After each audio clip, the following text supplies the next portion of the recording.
We hope that you had an excellent break. James and Kendra are just getting their slide deck all prepared for us. So that is what you are seeing on the screen. And if you, like me, are seeing a lovely version of Lionel Richie, you are probably delighted because that's pretty great. So we're just going to, I think I'll let everyone in from the waiting room. So we're just going to give them a couple minutes just to get everything sorted. Charlene, welcome to the computer. Good to see you. And then we will get them all introduced. So Kendra and James, just let me know when you are ready. I'll give you a brief introduction and then I'll let you tell us a little bit more about yourselves. Yeah, go for it. Awesome. All right. So welcome to Kendra Matheson and James Kingsley. Thank you so much for joining us today. Kendra and James both work in the marketing space, and they're here to talk to us today about branding and content marketing. We've had the privilege to work with James and Kendra for probably about 4 years now. James has actually presented to every cohort of Leap In we've had. I think he's one of the few who's actually been to every round. So we're really happy to have him. And we've enjoyed his presentation every year we've seen it. And so I'm excited to see what it's changed to this year. And he'll tell you a little bit more about his background. Kendra is a marketing professional who actually works at Fanshawe College, but has some entrepreneurial spirit and ventures that she's working on as well. And Kendra's worked in corporate communications as well as in marketing. And she was one of my first event planning friends at the college. So that's really fun, just as a personal note. So we're really excited to have them and excited to see what they've got prepared for us. So with that, I'm going to turn it over to Kendra and James. We look forward to seeing your presentation, and you have until 12:30. Woo! Amazing. I thought it was 4:30. Hey. Just make sure you give lots of breaks if it's 4:30, but that's flexible. Are we screen sharing correctly? Am I doing this good? It looks like yeah. If you just hit present. Oh wait, are you seeing the wrong screen? It's fine. It's fine. Oh my gosh. We're seeing like the slide with the thumbnails on the left. With the preview. Oh shoot. You know what, guys? I tried something and it's just, hold on a second here. So lesson number 1, folks, it doesn't matter how much you prepare. Kendra and I did a full dry run, like half an hour before. And then something happened to my computer and it stopped working. So Kendra is taking over. There we go. We got the test screen. She's trying. Working. Okay, guys. She's got it. All right. Okay. Well, good morning. Hello, everybody. We are glad to have you here with us. This is our friend Lionel, wondering how everybody's doing. My name is James Kingsley. As said, yeah, let's see a little picture of me here. I think we got a little picture of me when I was just a wee grade schooler. Yeah, that's me back in the day. And yeah, James Kingsley from London, spent some time in Victoria, came back to London a couple years ago, and talk a bit more where I work and what I do in a moment, but let Kendra introduce herself. Look at this little face. Was that first day of school? You know, it must be. It probably was. Yeah, pre-homeschool days, guys. So this is a big deal when I went to school. Yeah, I'm from just outside of London, but I'm happy to be back in London working at Fanshawe and various other projects, but super excited to be here this morning. Yeah, looking forward to it. All right, next slide. We've got, so yeah, I work at Artraction, so a company that's been around town, oh man, all 20 years now or so. Yeah, just, I believe it's, or maybe it's 19. Anyway, around 20 years, we get to do a lot of work in the community. Marketing, website design has kind of been our bread and butter for most of the time. But because we've been around so long, we end up doing a lot of workshops and training and consulting and stuff all over the place. So you'll probably have, if you have heard of us, or if you do hear of us, it'll probably be about website and marketing, but lots of other fun stuff. It is a joy to work with this team. And yeah, I've been there almost 10 years now.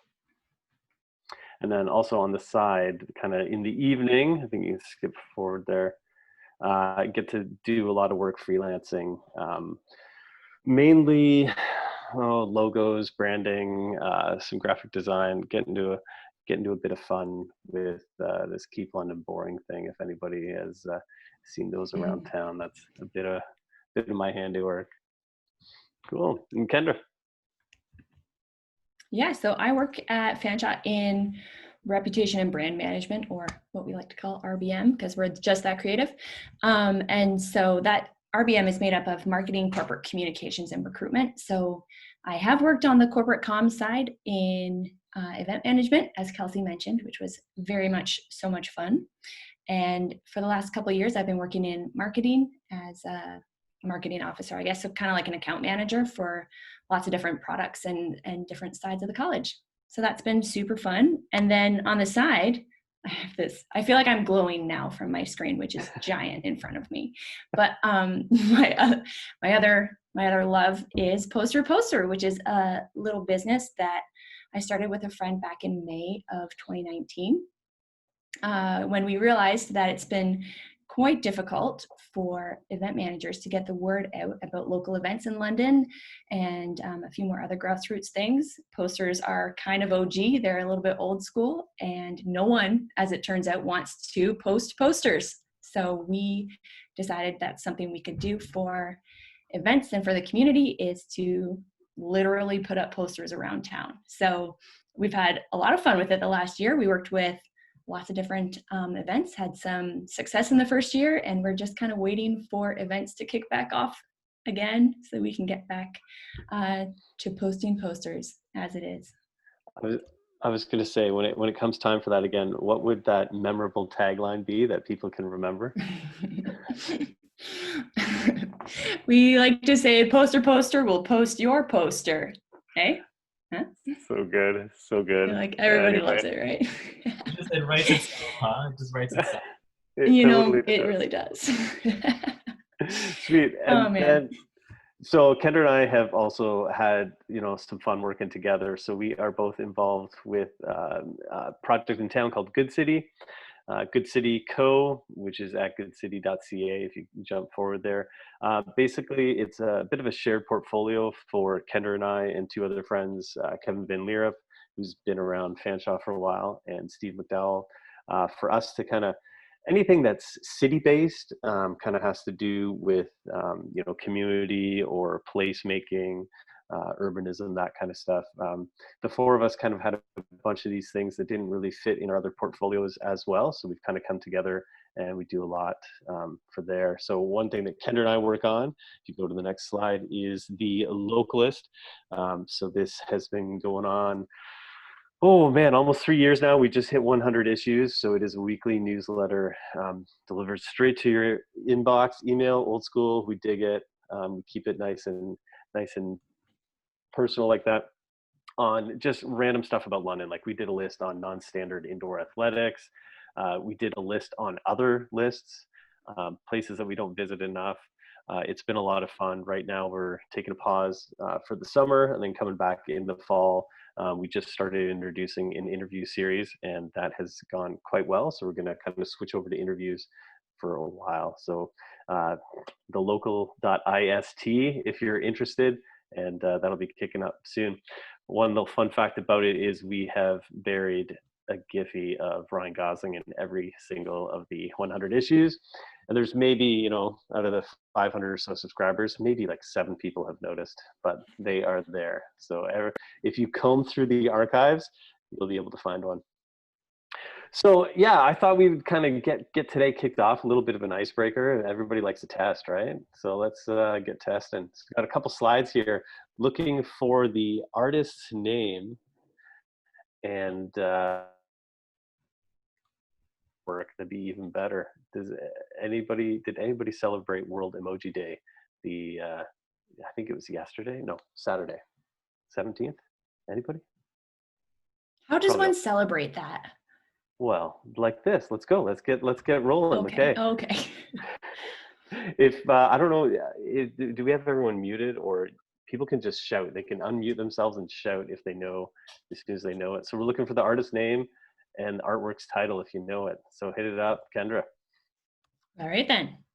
It's Okay. test time. We all know that you guys can do it. We know you can do it. Anybody? Oh, it's The Last Dinner. Last Supper, Andre. Last Supper. Oh, correction. Got it. Right on. Okay. Boom. You can go I kind of cheated though because I saw all these on James' Instagram already. Oh, You can't answer. somebody mute him. Somebody mute him. I won't say anymore. I know what it Anybody is. know this? I know what it's. I know what it's called, but I don't. E.T.? E.T.? I don't know. That's all I got. Oh, could be. It's the Sistine Chapel. Yeah. Michelangelo. There we go. All right, let's see. Next one here. This is a fun one. I didn't get this one. Can you Is hear this me the now? wave one? Is this the Van Gogh self-portrait one? Yeah, nicely done. Oh, There you go. Was it the ear that gave it away? Proud. The Yeah. big ear? Yeah. All right, next up. Oh, that's Andy Warhol. Pop Right. art. Yeah, Yeah. you got it. I think, do we have one more? Oh, yeah. Is that Banshee? Or sorry, not Did you Banshee. say Sorry, Benji? yeah. No, that's what's it called? Banksy. Yeah, Banksy. Yep, you got it. Awesome. So good. Well done, everybody. Fist bump. You did great. Fun little test. You did a bit better than last year's cohort. So anyway, we are kind of jumping into things. We are talking about branding and content marketing. So it's been fun. I have done this branding and graphic design for the last couple of years, but been working with Kendra so much. It's I thought, man, like there's a big chunk missing. And when Kelsey and Dave suggested that we mix it up, I'm like, oh yeah, this is gonna be great. So we're going to kind of talk about branding and content marketing with a bit of slash between it, and then a bit of a crash course on graphic design at the end. So a bit more weighted toward the branding and content marketing. But yeah, basically how to talk about yourself and look good at the same time is what we're looking to do here. So if you jump to the next slide, let's get going. So kind of one of the things that I like to start off with is this idea that the job of the artist is to hit it, observe, whereas the job of the designer is to respond kind of to the world around them. But as entrepreneurs, you're all here to kind of do a bit of both, right? So if you go to the next slide, that's kind of what makes entrepreneurs this kind of mix of artist and designer. So when you're talking about branding, when you're talking about content design, when you're talking or content marketing and graphic design, there is much that you are already doing in starting and running a business that actually overlaps really well with these other mediums or ways to get talking. So some people are like, oh man, I don't know anything about this stuff. Well, as an entrepreneur, I think you do already. You're looking around the world and seeing things, and you are responding to them, which is kind of that artist designer mix. So want to break you out into breakout rooms to kind of get things going here. And in those rooms, you can jump to the next slide. So looking for what is the need that you're meeting. I imagine that some of you have done this already. What week are we in here? Week 3. Week 3. Okay, yeah. So you've probably done a bunch of this, but what we're going to switch this up is you're going to take notes on the other person's. Oh, did he freeze? On the other person's business. So we're just going to switch it up so that you're talking about each other's. And so you'll get some feedback from others in the group on what your sort of brand position are. Are you back, James? I'm back. I'm here. As long as you guys think I'm back. Yeah, you got it. Basically Go for it. looking for what the need is, how you're meeting that need, and what feedback have you received so far. So that could be from the community, could be from friends, could be from within, Leap Junction itself. And then just looking to get 3 sentences on each of those, right? It could be point form. It doesn't have to be perfectly written or anything, but looking to kind of talk about each other through these 3 lenses. How many would you like to go to the breakout rooms, James? Like 3, 4 people? Probably 3. I think, what's the math here? I don't see everyone on my screen. You have 4 rooms with 3 people in them. 1 room will have 2. Or we can send Andre or Dave or myself in to round it out. Yeah, that sounds good. Probably 3. Yeah, and we're at 10:22. Let's go to 10:30, right? So nothing has to be like super. That's going to be pressure on purpose. So All right, 8 minutes. let's make it a bit more than that. Let's go 10:35. 12 minutes. 12 minutes.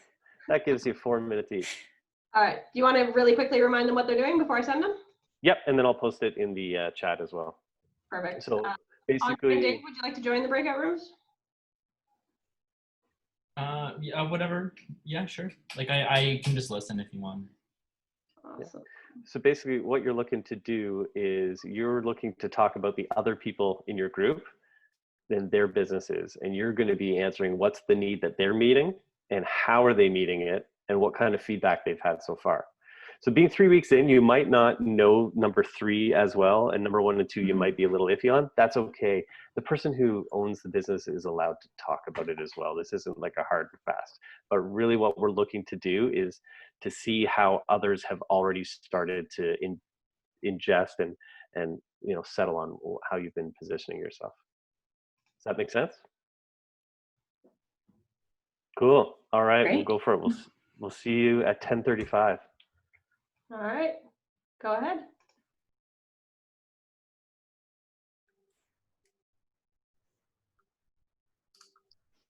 What up, Hey guys. guys? Okay, who wants to start off? Siraj will probably go first, I think. Yeah, I can go first, but I'm thinking, who do I talk about? Like, which business should I talk about? I think Huh? I don't know. That was one thing I was unclear of was, are we discussing amongst each other and then when we go back, we're going to answer these questions?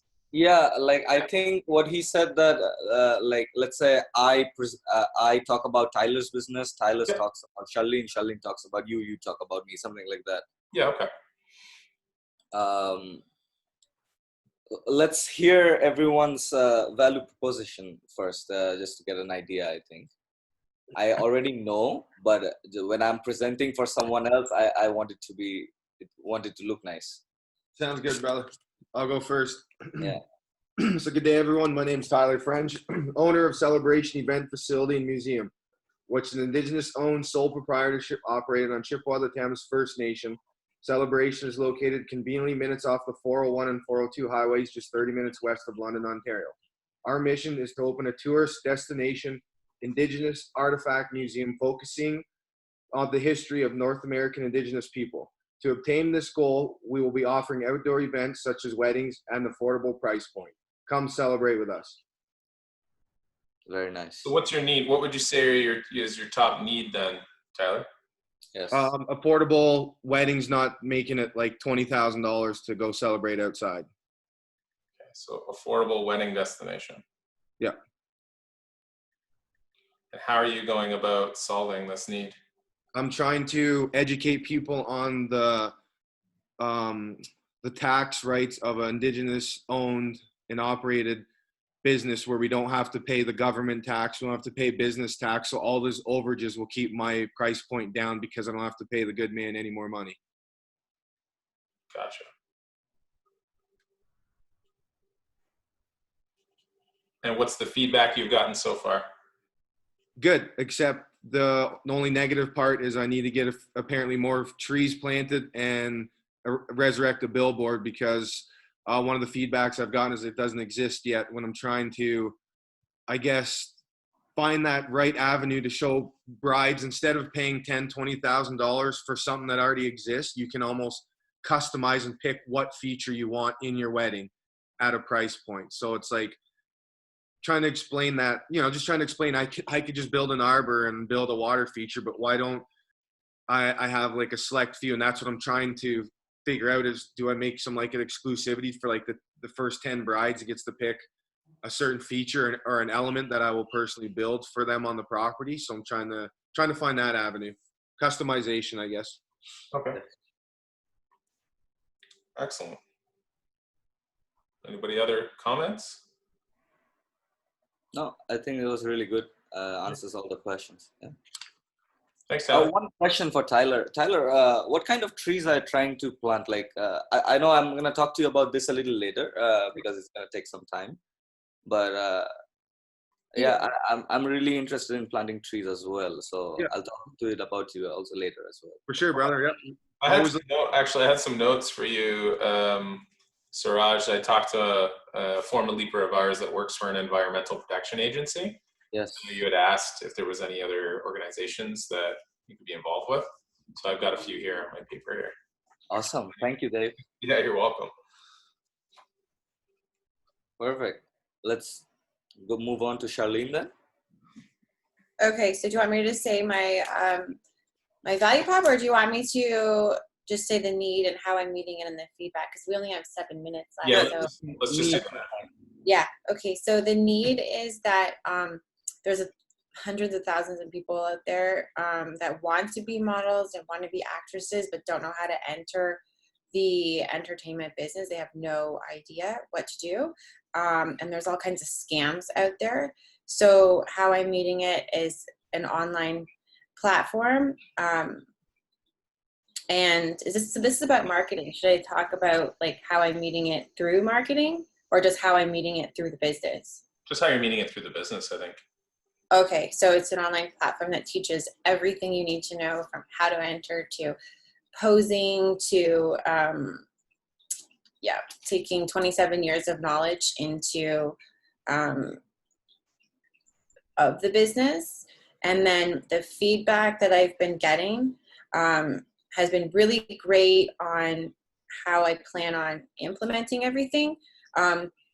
Again, guys, like, it's only the name, right? Like, I spent the whole weekend not only on my aunt, but like on asking teenagers about the name and everything. Like, I'm going straight to the source. So yeah, because I'm so ready to launch. It's just holding me. Yeah, so that's it, I guess. Any questions? Sorry, I'm trying to go fast. That's okay. Remember, I'm not going, so you guys are okay. Okay. You guys have time. So I'll go then. Yep. Well, I had a question. Sorry. Yeah. Yeah.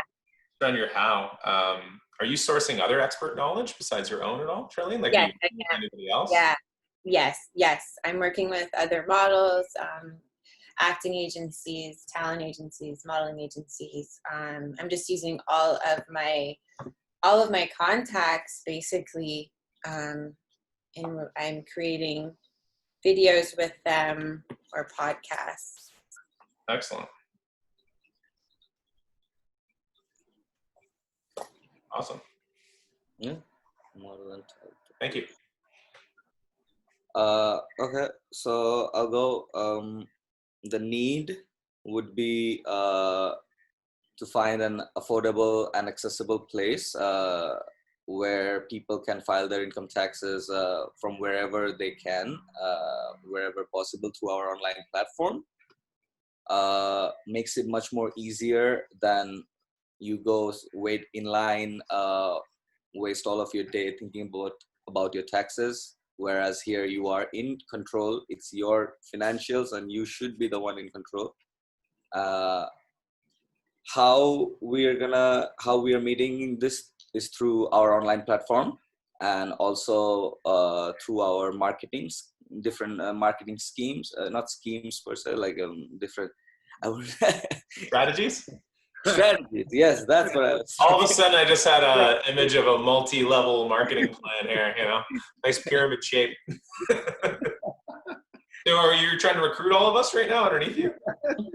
Yeah, for marketing, if you wanna, make name taxably go popular, why not?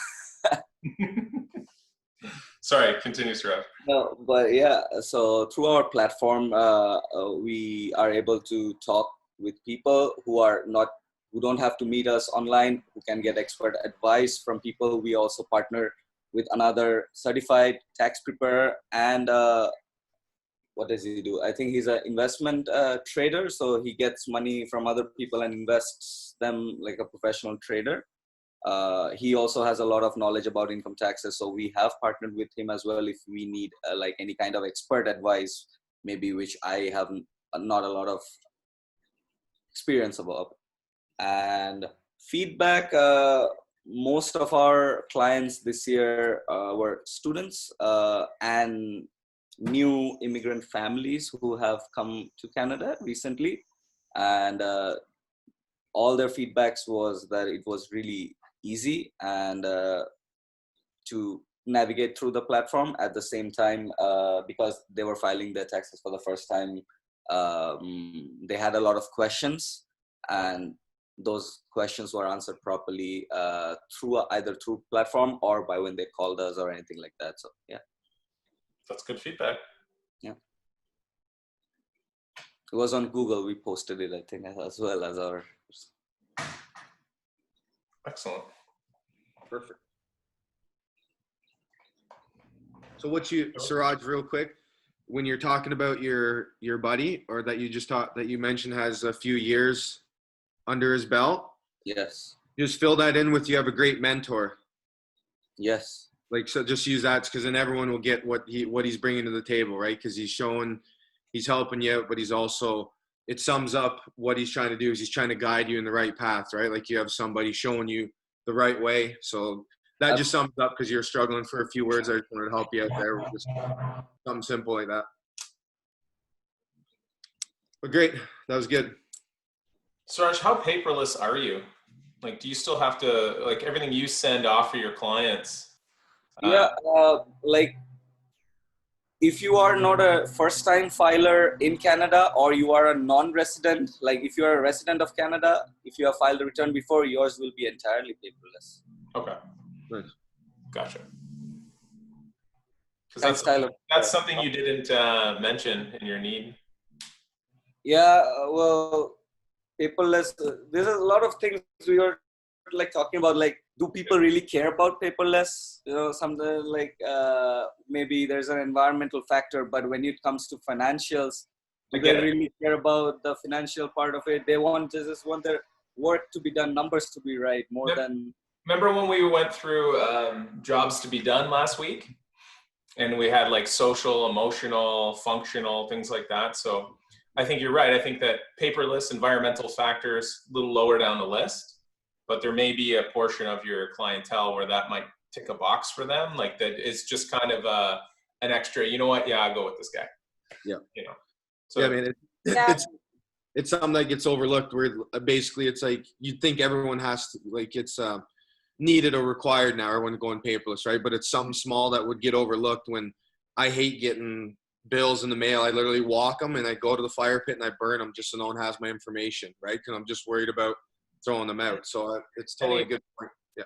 You know, they don't have to know that all the other accounting firms, you know, they're sending everything digital. I think everyone's kind of getting to that point. They understand a lot of things are paperless, and but it's just more in the context. I think even Rhonda mentioned it, the context around how you frame your environmental impact. You know, she was mentioning, like, focus on, you know, the bigger numbers.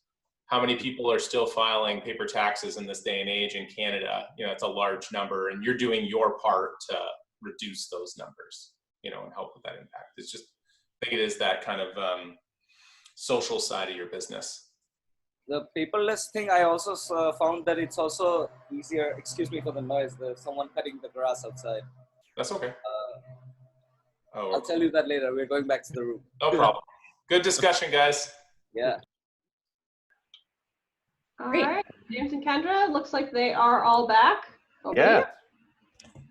So how did that go? Does anyone want to volunteer, sacrificially be the first one on the altar there to be like, oh, here's what people said about me, or here's how I explained other people's businesses. Either way works. Anybody want to take a stab at introducing Kendra and I to somebody else who was in your group?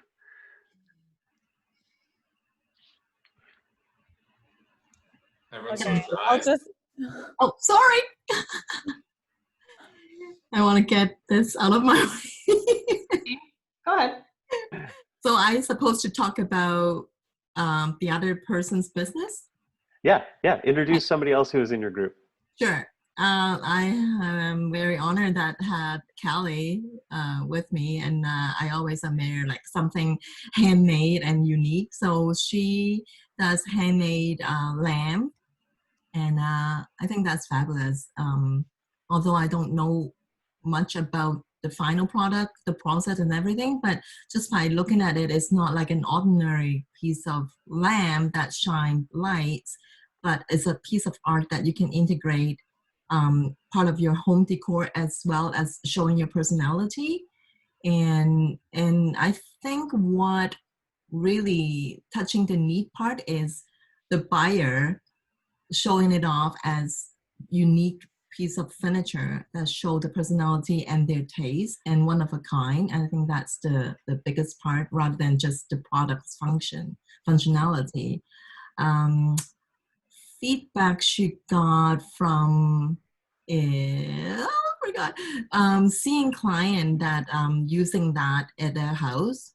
Ooh, and then she won an award too. So it's a very positive feedback, and people use it in a creative way. And we were chatting about like taking the lamp outdoors. So people really showing their pride having a piece of her work. So it's great. Did I miss anything, Callie? Of course I did. What do you guys do? You want me to talk about it as well, Sure. or what do I do? Sure. Yeah, you're more than welcome to. We're going to have some time later on as well to talk about it. So it's up to you if you want to. Getting gut reactions is pretty good, but we do have some time later on to talk as well. Okay. Well, I think kind of what I'll go really fast because I don't want to waste any. I don't want to use up any time. Okay. But I guess like so the need for my work is I think there's a need for people to have kind of like one of a kind pieces in their home that aren't mass produced, and I think a lot of this kind of houseware stuff we see on the market is kind of like IKEA, and it's really minimal and it's kind of boring. So for people who want something a little bit more unique, I meet that need uniquely by just making all my stuff by hand in small batches, and they're all my original designs. So yeah, that's kind of it. That's amazing. Great. Anybody else want to go? That's exactly what we're looking for. Just like a quick introduction, and then oh yeah. Sounds good. I can do for Chintan for the green ovation. Yeah, go for it. Sure. Great. Okay, so yeah, it's like biodegradable, reusable plates and those kind of things, and they're made of like a leaf, so they're biodegradable, which is really great, and they're good for the environment. They're premium quality, so they're not just regular. They actually look like real plates, so they're like a little more like really high quality, kind of like a luxurious feel. And they're not using trees, so that's really, so they're not using trees to make their products, and they have great customer service. So that's the needs that they make. Yeah. How did that sound? Oh, and I have one more thing, like the thing about the feedback that they received. So yeah, he's been at the Western market, and he's had a lot of customers interact with them, and so they really appreciate the product. So yeah. Great. Did that cover most of the bases? Did that sound good for a very short introduction? Did that sound good? Yeah, he covered pretty much everything. Yeah. Thanks. Awesome. Great. How about one more? Can we get one more? This is fun because all I've got is your little Instagram stories that Dave and the crew have been posting. So I like hearing this. Yeah, go for it. Hi everyone. I just want to apologize for the noise you might be hearing. Someone's cutting the grass outside. Kendra's got construction upstairs. It's all good. I'm sorry. So I'm going to talk about Celebration, which is a facility for, and also a museum for affordable weddings by Tyler French. The need for this business for him to have affordable wedding destinations for people rather than not spending thousands and thousands of dollars for that.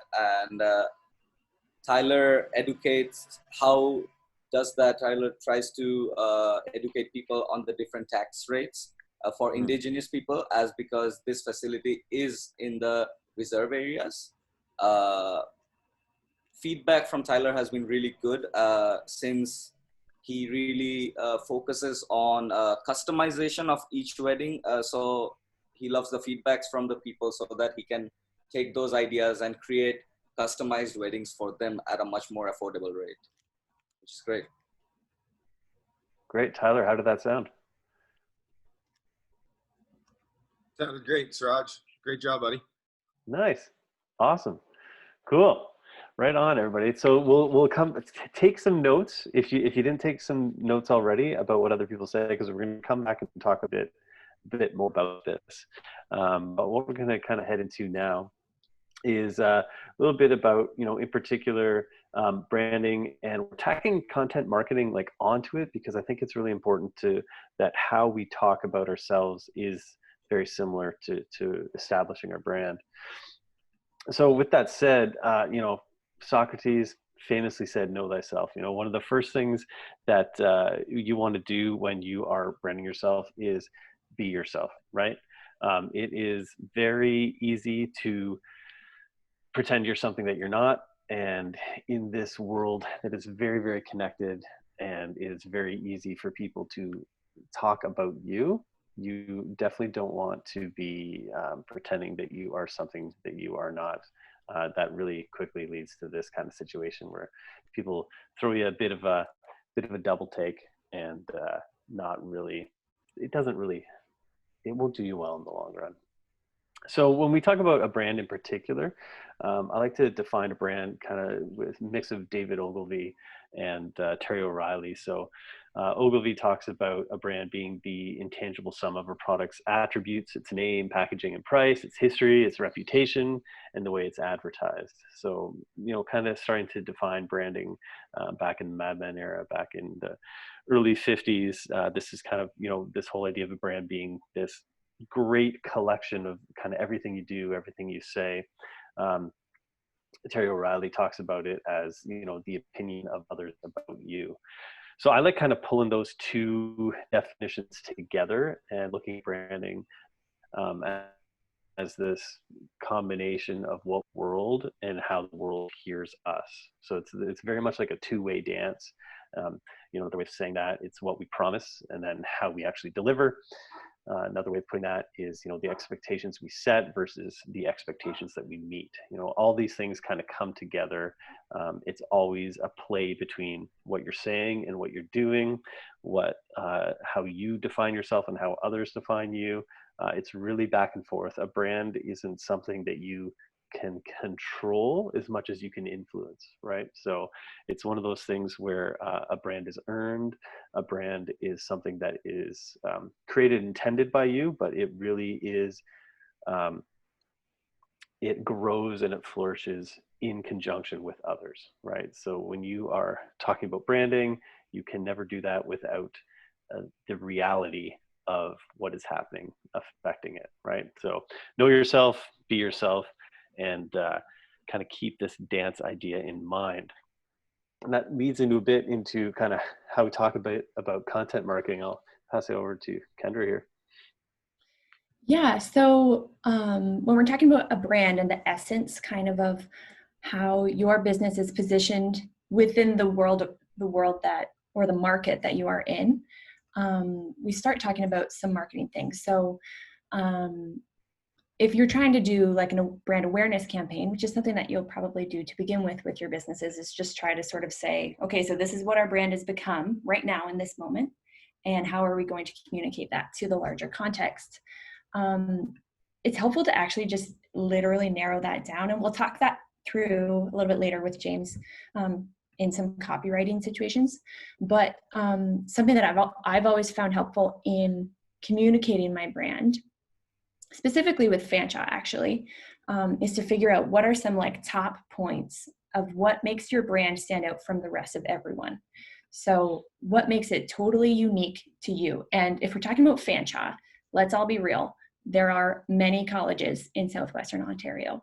And so finding out what makes Fanshawe unique amid Conestoga and Lambton, like what else, like all of our other competitors, can be difficult. So I'll just sort of tell you like a few things about Fanshawe that made us totally stand out amid the rest, which was it has to be data-based. That's the other thing. So when you're figuring out what is the essence of your brand and how you're going to communicate that to make you stand out, you want to find things that are totally unique, as James said, but also like data-based. You can't just make it up. They can't be aspirational. It has to be what you are right now. Similar to the know thyself and be thyself. So with Fanshawe, we were told that we have the best student experience in Ontario in any college. So I attribute that to Funshawe, but they don't let me say that in marketing, but here we are. We also guaranteed residence for first-year students. So that's like a really big draw for people outside of the London area. We say we have $5 million in scholarships, awards and bursaries, that kind of thing. Top research college in Canada. All of those things make Fanshawe unique. And they're things that I can like put on a billboard and, you know, say, stand behind and say, this is what makes Fanshawe different from the rest. And who I say that might differ. So something like the $5 million in awards and scholarships and bursaries is a big draw for parents who might be paying for tuition. Something like best student experience is more relevant to an actual high school student who's looking for a college experience. So you might sort of differ in in which proof points or which of your brand aspects you might say to which audiences. But thinking through these things is really important because it's going to be the basis of all of your brand platforms and all of your marketing channels. So if you go to the next one, James, what I really want to talk about today is content marketing. So that's like the real fun part of marketing in my limited opinion, I guess. Most marketing is disruptive, so I'm just going to separate the two. So marketing is generally, I figure out what my brand stands for and what it means and what maybe some key messages are for my different audiences. And then I kind of toss them at people wherever they are and hope that they stop long enough to read my message. So while you're scrolling through your news feeds, you see an ad. While you're driving on the highway, you might see a billboard. You're searching for something on Google and a website shows itself up. This is marketing where your life is a bit disrupted by the message that you're trying to convey. And that totally has its place. But content marketing, on the other hand, is immersive. It positions you to be the answer to your audience's questions.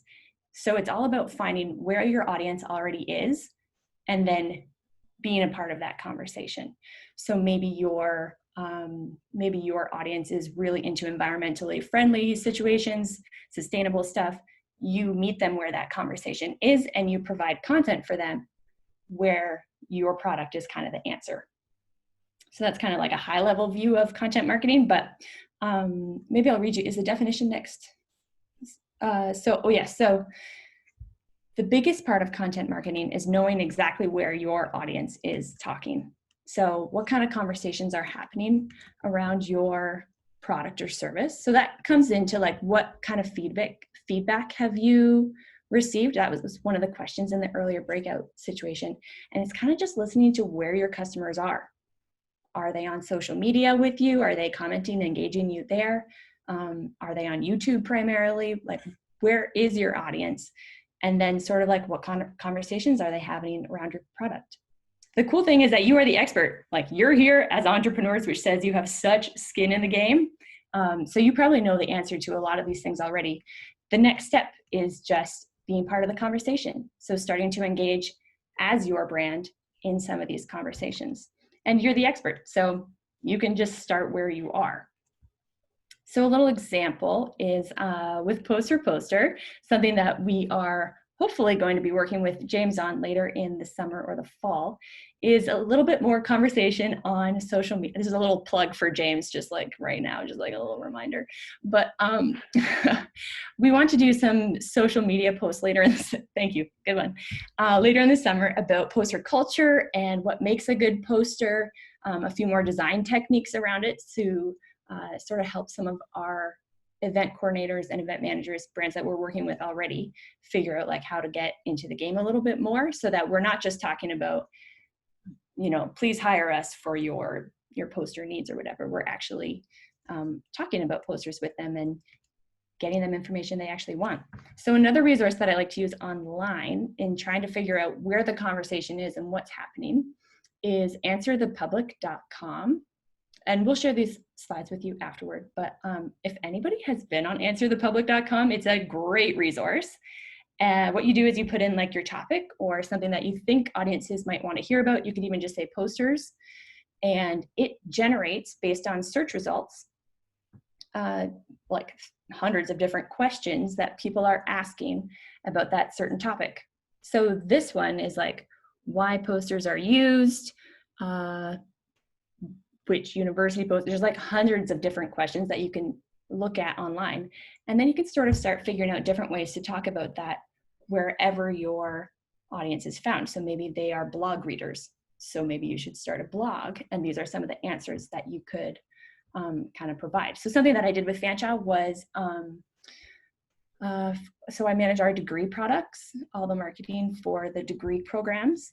And we found that people were commonly asking about whether colleges actually offer degrees and whether they're comparable with university degrees.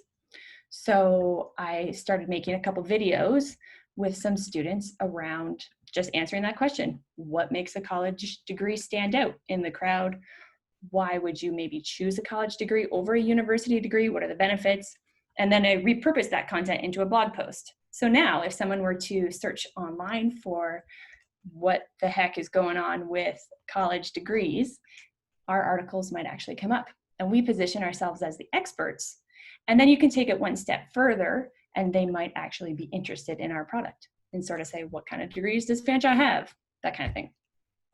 So are you going to answer, sorry, will posters spoil? That's the one that I'm just dying to know. I also love the one, where's Waldo posters? Yes. Like, So why? Why is somebody asking that? But yes, I want to answer that question. Awesome. So good, right? So for content marketing, on the Content Marketing Institute, which is an online resource, they say that content marketing is creating and distributing valuable, relevant, and consistent content to attract and retain your audience. So the key messages here are valuable and relevant content. So not only is it valuable and relevant to you in your world, it's valuable and relevant to your audience. And then you're just meeting them where they are, whatever that conversation may be.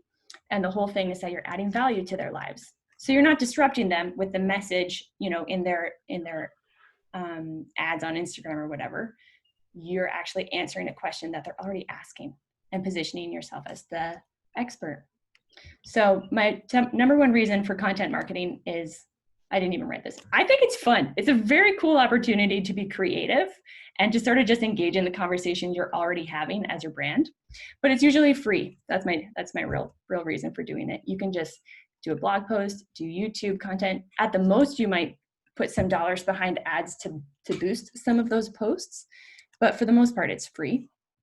And your audience definitely thanks you with brand preference and loyalty. They're more likely to choose your product if they trust that you have some skin in the game. And then just a little side note, your SEO will also thank you. So you are more likely to end up higher in the search results page if other blogs or maybe influencers or guest speakers, that kind of thing, are posting about you on their websites. It makes your website more credible in the eyes of Google. So that ends up being really good for your website. Awesome. So I've got major construction going on. I'm just going to go shut that window. Can you guys hear that? I'll be like 15 seconds.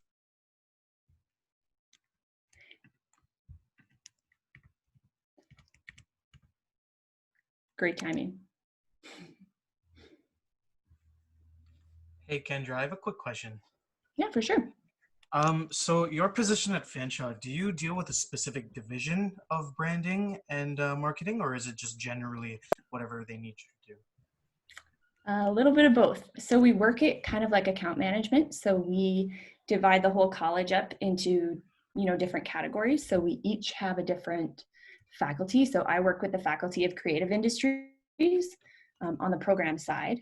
But then we've split up some of the different products and audiences as well. So I also take care of the degree product set, it's a product, and then any marketing toward high school students, parents, guidance counselors, and I do all the open house marketing. So it is divided up a little bit more, but because I have the direct audience, I do a lot of the brand awareness campaign, because that is a lot of just like the general marketing toward high school students and their parents. That's a large part of what we do. So that is a lot of brand awareness, but as a team, we collaborate a lot on the brand awareness campaigns. Does that help? Nice. Do any of you guys deal with any of the unbound fashion? You know what? I would consult a little bit if they need assistance, but it's all the program itself. Yeah. And the fashion marketing management, I think. Nice. I actually designed their logo. Did you? Yeah. That's amazing. Their logo, when was that? It was their new logo, actually. You know how they had the one with the swoosh through it? Yes. You know the new iconic UB? Yes, I saw that. Yeah, that I did that. Oh, that's amazing. I loved it. Thank you. Yeah, I think that's super cool. It's a great event. Yeah, it's awesome. I have a question about the site that you were showing to find the search. Like you could put in like anything you want to search and then it tells you results. Yeah, it's called answerthepublic.com. You should look it up. But yeah, that's awesome. It's so useful.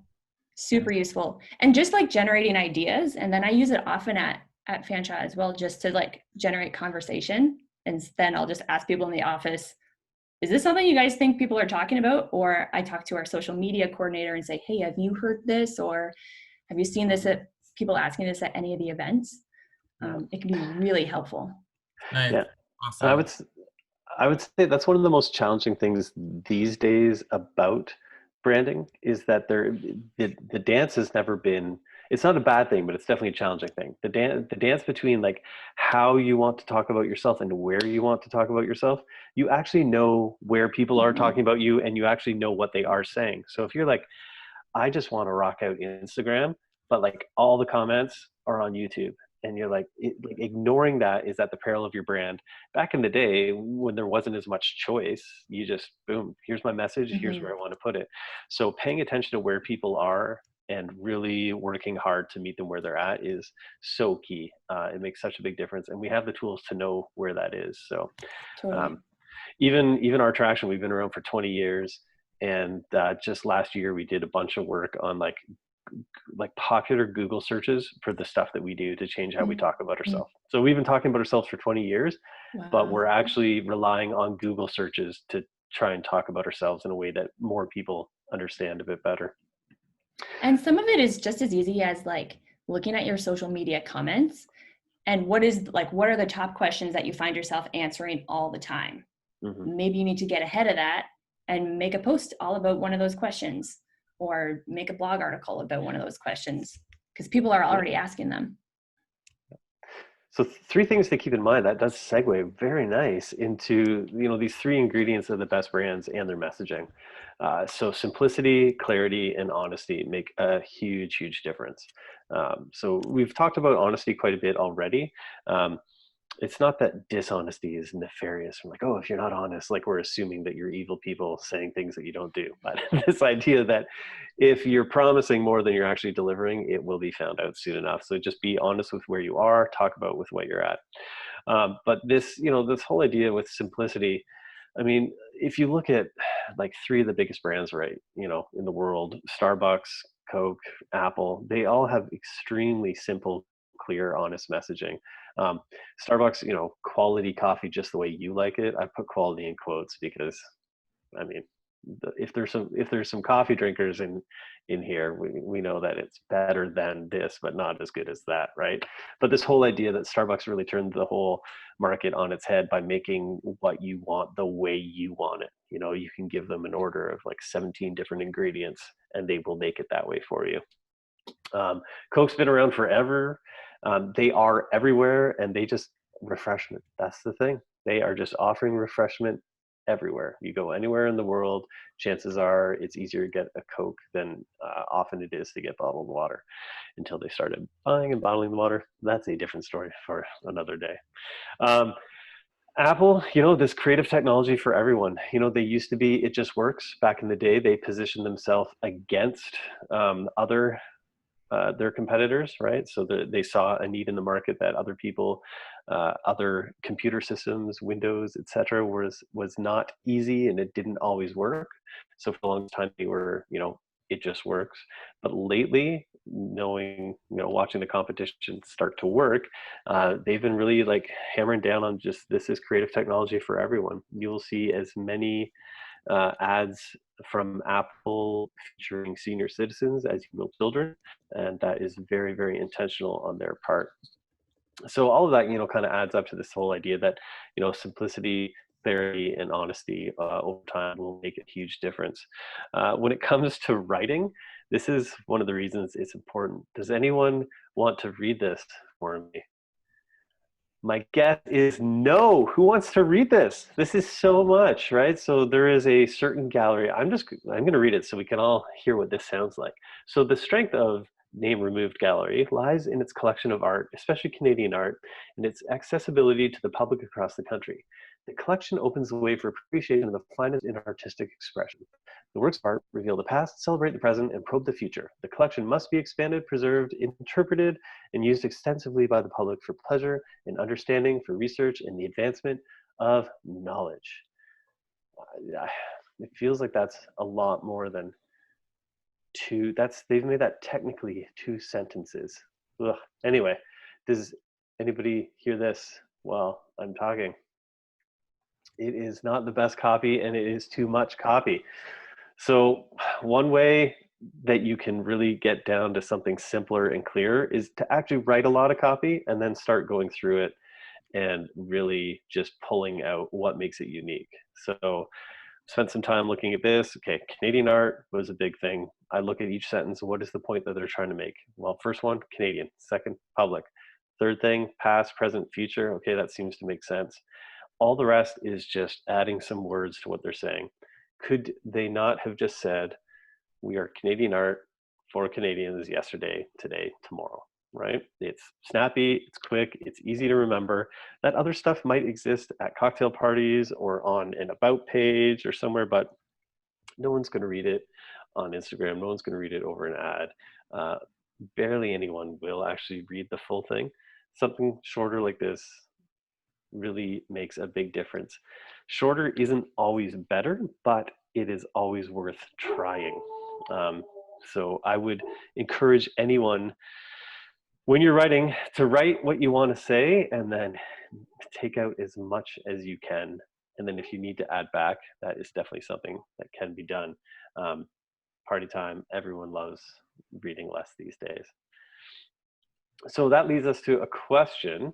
So I want to go back into breakout rooms, and can we switch up the breakout rooms this time? Is that, Kelsey or Dave, are they automatically sorted into the same breakout room? Yeah, I can switch them up. Okay, so what we're going to do this time is being nice. Talk about when other people were kind of talking about your business. What things did you notice that was missing, right? So you could say, hey, I was in this group, and when they were talking about my business, I felt they missed this and they missed that. So you're not doing that to be critical of them, because I want you to then turn that around and say, what's a simpler way of saying what you thought they misinterpreted? What's a clearer way? And maybe honesty, maybe you talk a bit differently about what you do than what you actually do, right? So see if there's anything that came up, and talk to each other about, could this be clearer? Could this be simpler? This kind of stuff can sound critical, not meant to at all. It's just let's just get in there and talk to each other about what sounds off and what could be made a bit tighter. It's intentionally supposed to be a little uncomfortable, but that doesn't mean you can't have fun with it, right? Sound good? Okay, how many group sizes would you like this time, James? Yeah, let's do the same thing. Let's go. Actually, let's go 3 groups of 4. 3 groups of This 4. Yeah. Yep. And like when we've done this all the other years, people start off a little nervous, and then by the end they're like, oh, really? You see it that way? Well, there are lots of little nuggets that tend to come out from this over the years. So just jump into it, and don't be afraid to tell people what you hear them saying when they're talking about things. Sound good? Oh, how long And it is 11:10 or 11:07. Let's go 11:15. Okay. Because all of these things are just meant to get the ball rolling. You're not going to get any answers, like solid things sorted with this morning. Sound good? Sounds good. All right. Everyone ready? And I'll post this question in the chat as well. Perfect. All right. Off you go.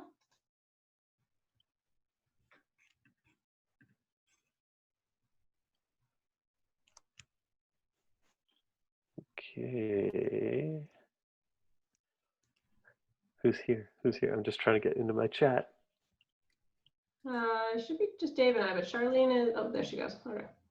There we go. Okay, chat should be, where is this? How can you, whoa. How can you? You talk a lot like to yourself while you work, James? On Zoom, I do. Yeah. I do. You know what it is? It's because we've been doing a lot more Zooms without video because everyone got tired. And when you're doing stuff and not saying anything, people are like, hello, are you still there? So yeah, it's too funny because it's something that we've noticed is that everyone now narrates what they're doing so that people know that they haven't been dropped off the call. Yeah, so I have started talking to myself on things much more. Just give me 1 sec here. I just pause for a sec. It's possible James does that and doesn't know it though, right? I do that a lot, so I was just curious. I'm always kind of talking to myself when I'm working. I think Kelsey knows that too. Yeah, we have a lot of, because especially now because we're doing this, like Dave and I have a lot of Friday calls, which end up being almost 2 hours long while we're like, okay, wait, I'll just do that right now. Oh, working on it. Yeah. Up meeting time where we just don't talk for like 5 or 10 minutes while we're doing something, but we're talking in our heads. It's great. Oh my gosh. James and I have also done the like share a Google Doc and work at it at the same time, which I don't usually do. And it's like writing little messages to each other and then also like working on the text and stuff. And he's just always communicating. Always. Do you want to pause the recording while we're Oh shoot, yeah. Go back to share. Welcome back. Hi guys.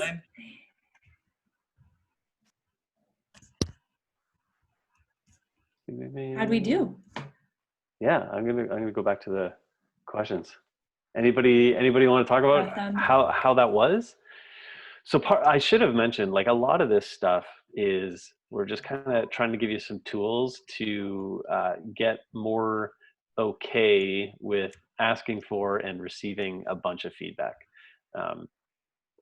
I know that Dave and Kelsey and Andre that over the years, Leap Junction has like really worked hard to do that, and so I'd like to encourage that and keep encouraging it, and so it's good to see folks jumping in. It's different this year to not be walking around and see how the groups are doing. So how did it go? Anybody want to report anything that you picked up? Even if you got like a good one-liner, yeah, go for it. So I think I'm gonna kind of speak based on everybody in the group, not a specific person, but when I received all the feedback, I kind of noticed the pattern of all of the customers expecting like they had really, really high standards for the product. And one thing is that nobody actually gives you like the time of day to kind of explain, you know, your creative process and what this will actually do to benefit you. And they just kind of like think like, oh, if I don't see it right away, I don't need it. Right. So that's kind of one thing I noticed with our group. Cool.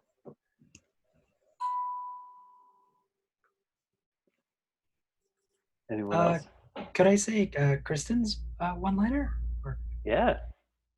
So for hers, it was look good, feel good, and be better. Ooh, I like that. That's great.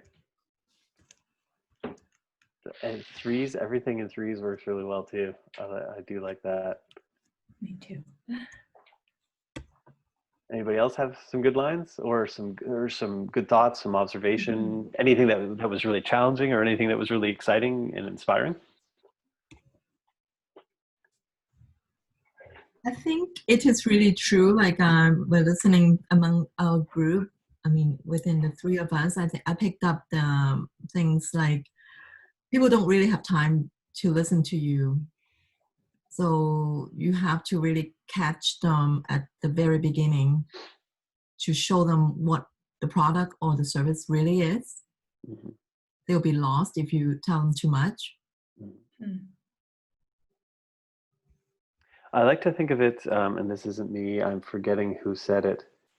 I will try and put in the show notes who said it. This isn't my idea. Shoot. Anyway, someone talked about when you're talking with people, especially for the first time, imagine every piece of information you're giving them is a bowling ball, right? So I say, hi, I'm James. I work at a bowling ball. And then they're like, oh, our traction, we make websites and marketing. There's another bowling ball. Oh yeah, and we also do this and this, and which is actually what I did this morning earlier. I handed you a third bowling ball. What are you going to do with the third bowling ball? Nothing. You can't, right? So there's this idea that when you're giving people information, you got to stop and give them time to give you back a bowling ball, right? In conversation, they can, and online, that's piece of information, wait for some response to come in. Piece of information, wait for some response, back and forth. Same thing if you're at like networking events or out in public, right? Don't just give, Kendra, I don't know. This whole idea that the number one job of marketing, I find, is to solicit the question, tell me more, right? That this idea that whenever you're talking about yourself, whenever you're talking about your business, the number one thing you want to hear back is tell me more. That what can you do to elicit that kind of response? Online, tell me more might be clicking a email me button. It might be clicking a subscribe button. In person, it could literally just be them spending more time at your shop, at your store, and talking to you more. So anyway, this is good. This is exciting. So I would take note of this stuff when you are, it's always good to think about these things in different areas, different places. So take some notes when you're trying to think of simplicity, clarity, and honesty.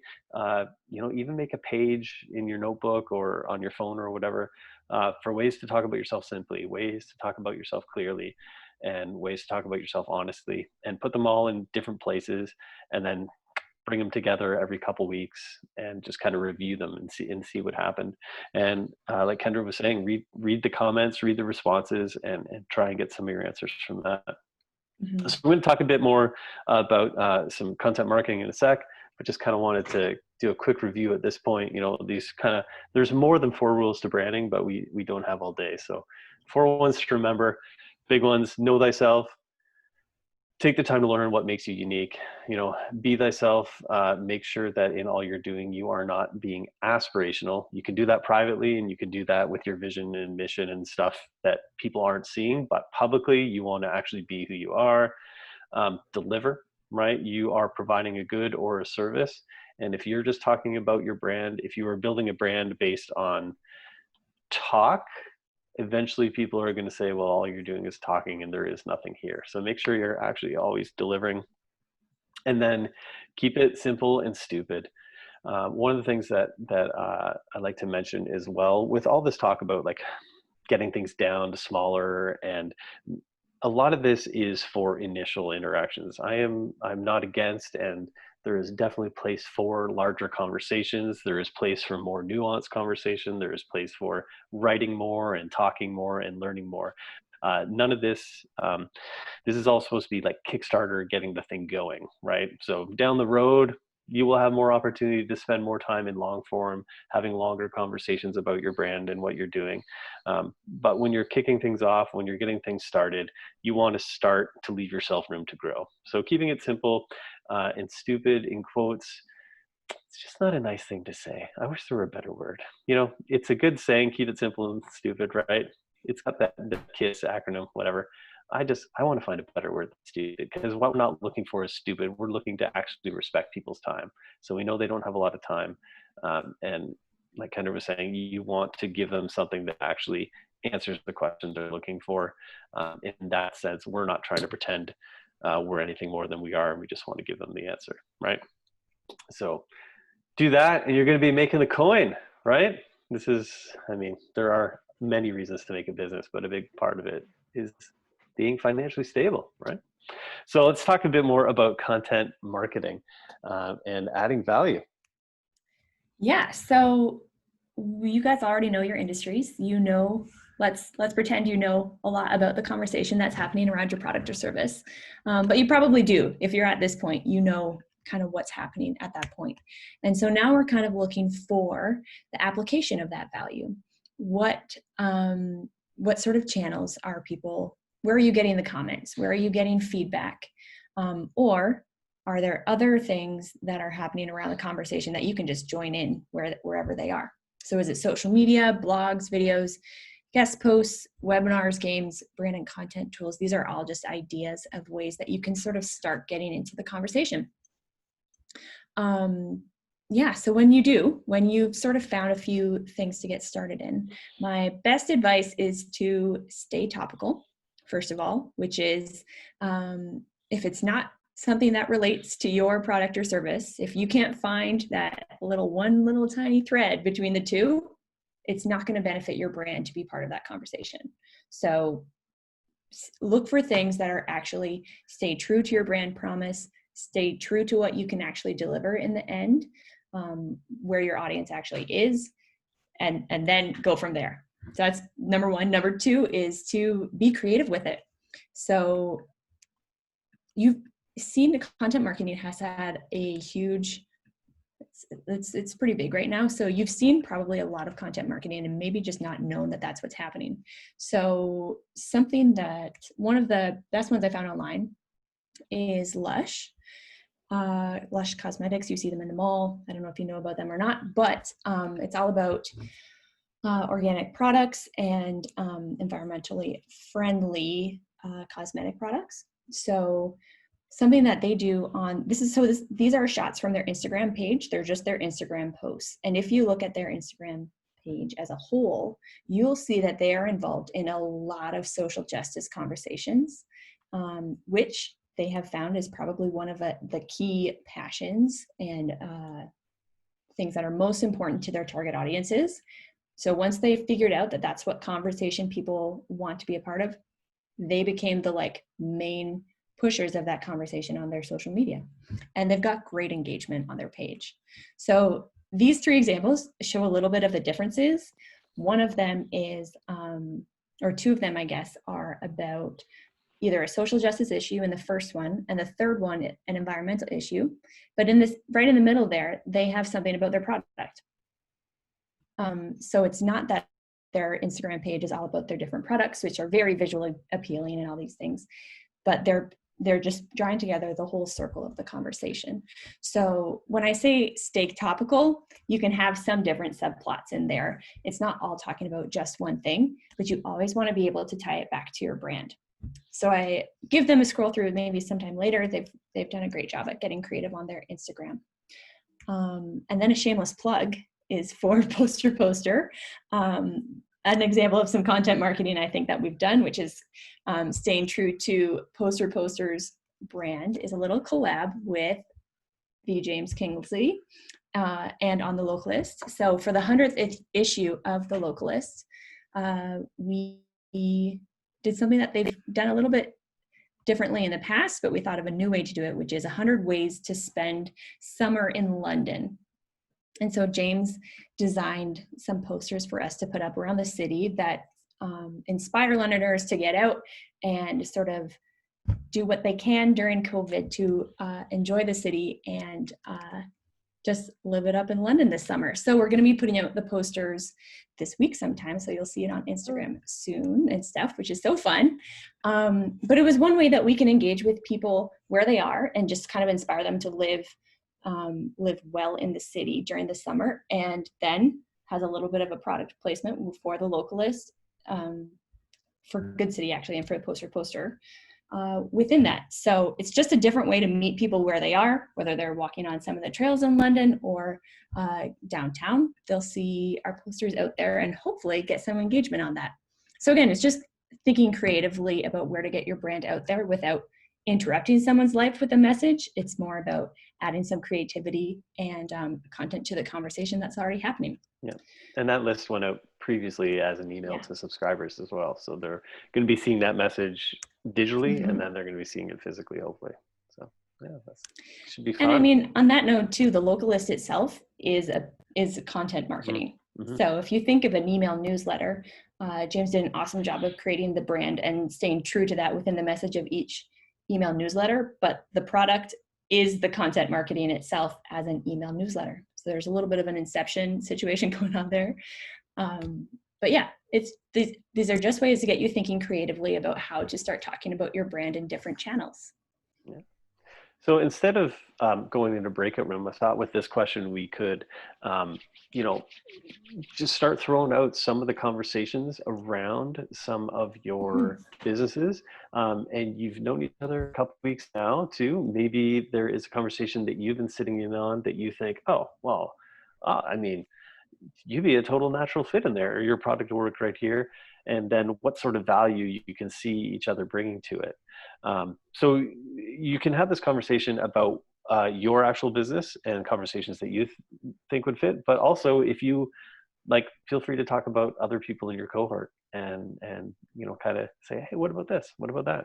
And just throw it out there. There's no wrong answers at this thing. We're not forcing anyone into any conversations, but just want to get it going. Does anybody have any work that they've already done on this?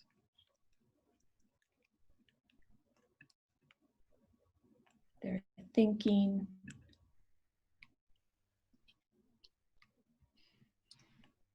If no one has anything to add immediately, I'd love to chime in here, just because I think that this is a great presentation for everybody to have. I think there's no better time to understand the value of community and adding your value to it.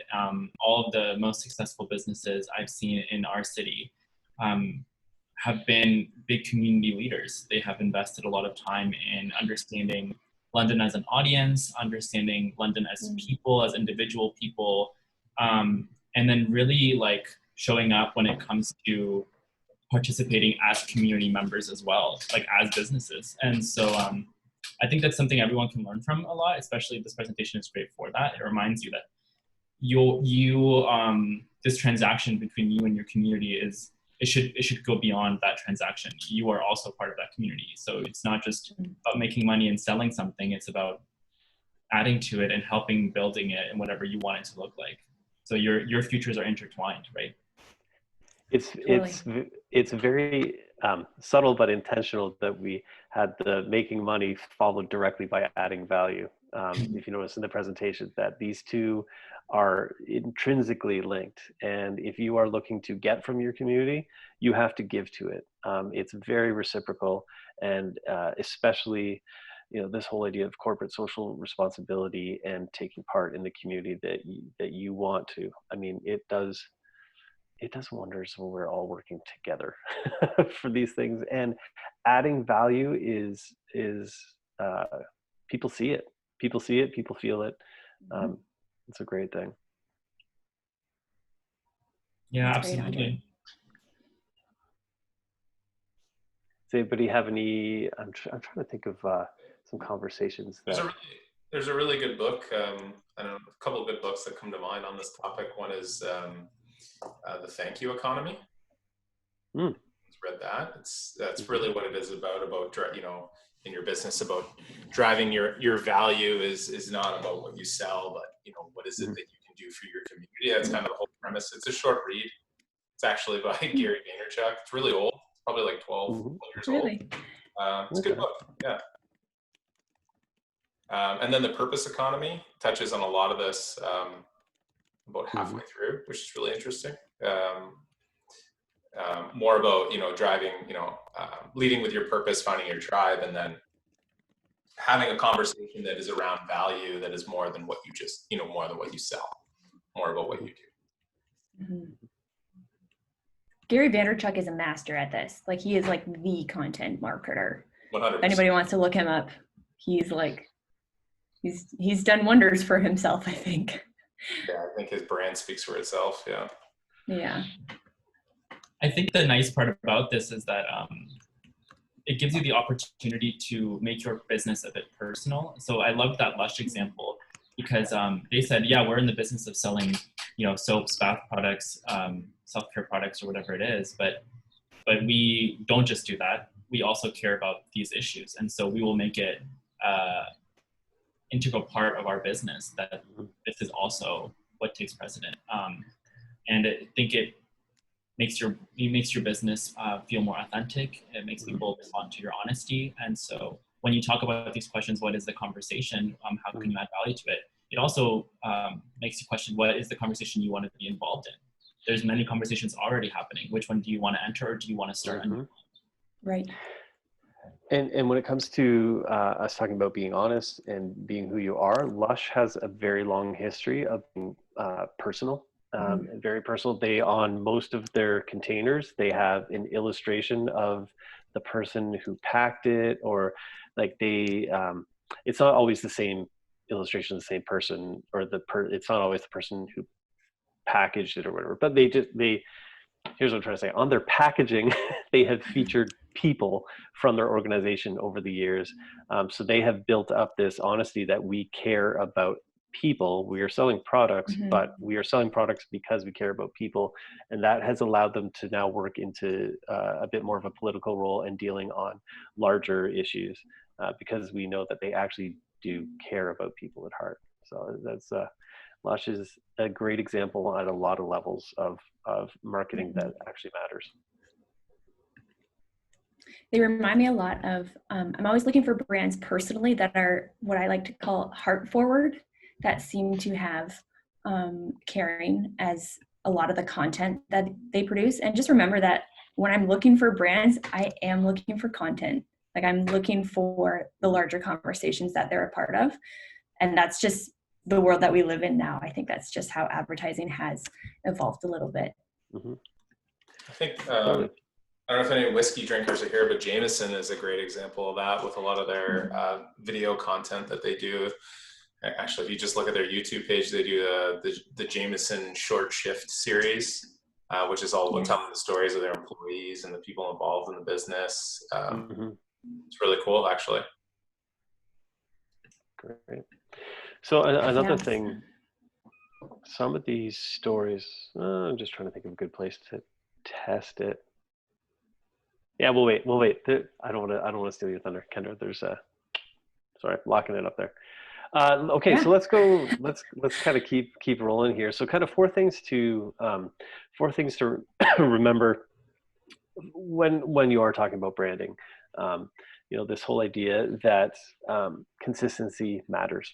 So over time, it's going to make a big difference if you remain consistent, right? So don't try and zig and zag too much. There are places to be experimental. There's places to try things, but consistency will make a difference over time. And, longevity wins. So this is, kind of on the other side of that, the longest lasting brands are the longest lasting brands, right? The most successful businesses are still businesses. This idea that no matter, what we say and what we suggest and what we're going for, just making it another day as a business is a step ahead of so many businesses out there, right? I'm sure you've been introduced to the stats of how long most businesses last, but the longest lasting brands are the ones that last the longest, right? So if you are doing what you can do to survive another day, there are things that can help you do that, but surviving does actually make a difference as well. Just keeping things going over time helps out. As well, we've got this idea that people care, right? So pay attention to what your biggest fans and customers are saying about you. We find it very, very, very easy to listen to all the negative voices We've talked about reading the comments, which is opposite to generally my life's motto, which is don't read the comments. But the idea being that you have the opportunity to listen to what people are also excited by, right? So the haters and the burns and the zings and the I got yous and all those are going to come fast and furious over time, because that's kind of how we are. But in the middle of that, and there will be many places where there are biggest fans and customers who actually have a lot of positive stuff to say, and will be able to actually help steer you where you're going. And so pay attention to them, look for them. There's some great work out there on 1000 True Fans. Shoot, who wrote that? I'll add that in the notes later. It's like a 12-year-old article now, but it has proven to be a bit of a winning formula, that if you can find 1,000 true fans or customers, that is a viable number to do many, many things out there. And if you just focus on 1,000, that could be enough to keep you rolling. So as well as people caring, though, here's the other thing: people don't care. So there are a lot of people who are going to interact with you maybe once, maybe twice, and that's it. And those people could make up a larger proportion of your business than return business. And it's okay to know that they don't care as well. Sometimes people need your service and they don't care about your brand. And that's totally fine. So keep an eye open where you are meeting needs for people who don't necessarily associate with your brand or care about your brand, because there could be other opportunities there as well. It's just, there are a lot of things that go like pivots, a lot of things that kind of go sideways and end up actually going somewhere cool. So don't be so tied to the people that you want to reach with the service that you want to reach that you ignore an unexpected marketing opportunity or unexpected ability to maybe start a whole second business to meet another need that you didn't know was there, right? So pay attention to the people who don't care as well. And there's a bit for branding, and then kind of 3 simple ways to kind of start content marketing right away. Yeah, so I say right away, because there's no time like the present and it doesn't cost you any money. So at Fanshawe at least, I work content marketing into my larger marketing plans every single time. I consider content marketing like I would digital marketing channel or a traditional marketing channel. It's just like, you have to be there. So I would do everything you can to be there right now. Starting with research what other brands are doing. If you have competitors, start looking at what they're doing, whether they are giants in the industry or whether they are small startups. You can see what they're doing, what maybe the conversation is that's happening on their channels as well. That'll be super valuable to figure out maybe how you can participate, as well as if maybe it'll trigger something for you that says, oh, this brand isn't talking about this, and the comment section looks like we should be talking about that. Maybe that's a gap that I can fill. Maybe that's a question I can answer in my brand. So what they're doing or what they're not doing can be really important to find the conversation. And then just start creating content. And sometimes marketing is like that. You put something out there and then you test and test and test it. It's a lot of testing and analyzing those results, and then you pivot. So you try content out, you try a certain voice, figure out what works for you and what your customers are engaging with. Kendra, can you talk a little bit about just Did I go personal too fast? No, I was just going to say, if anyone has any like personal experience with, I know Instagram stories have been, we've heard from a lot of clients, myself and others, that they're a great place because they're expiring after 24 hours. It doesn't do a lot of overtime damage to do some experimenting there and see what works. I don't know if the technology is old enough and been around enough to have like actual stats on it, but I was just curious, just to put you on the spot, Kendra, if you've heard any good or bad about being more creative in the stories than other places. Like per channel. Yeah. So, I mean, I would say yes, test things that don't have a longer lifespan.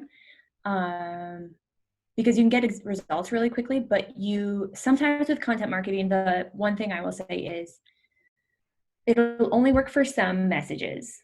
that are in Instagram stories that you want a short engagement with. Some articles deserve more than an Instagram story, and you'll need a little bit more time to see the results on. Does that make sense? Perfect. Awesome. So it kind of depends, I would say. I've just been meaning to ask you that personally for a while too, but I'm glad I could ask you in front of everyone. Oh, I know. Isn't that just the funnest? And I have to say, like, I haven't actually put any advertising dollars into Poster yet, which I'm a little bit proud of, but also dying to do as a marketer. Well, we haven't done that, for the Localist either. So yeah, we are. So it's all been word of mouth. Yeah. It's all word of mouth. It's all like we put content out there and we see what people engage in and with, and then we either do more of that or we pivot to something else. You kind of just have to try it out. Great. And then my final piece of advice is to keep it up. So just, I know that you guys have like tons to do, so this is like marketing on top of everything else. But it's something that you have to keep trying to figure out where the conversation is happening and how your users will engage. But similar to what Andre had said, it is about showing where your heart is, and people are listening to that. Whether you speak or whether you are silent, they'll pay attention to that. So just keep it up, keep trying out different things. Awesome. So we're going to switch over to graphic design, but wanted to take some time just to like open the floor for some questions, maybe take like the graphic design one. I'm just going to fly through. It's a bit of a like a rapid fire thing. So I thought before we jump into that, we could kind of take some questions.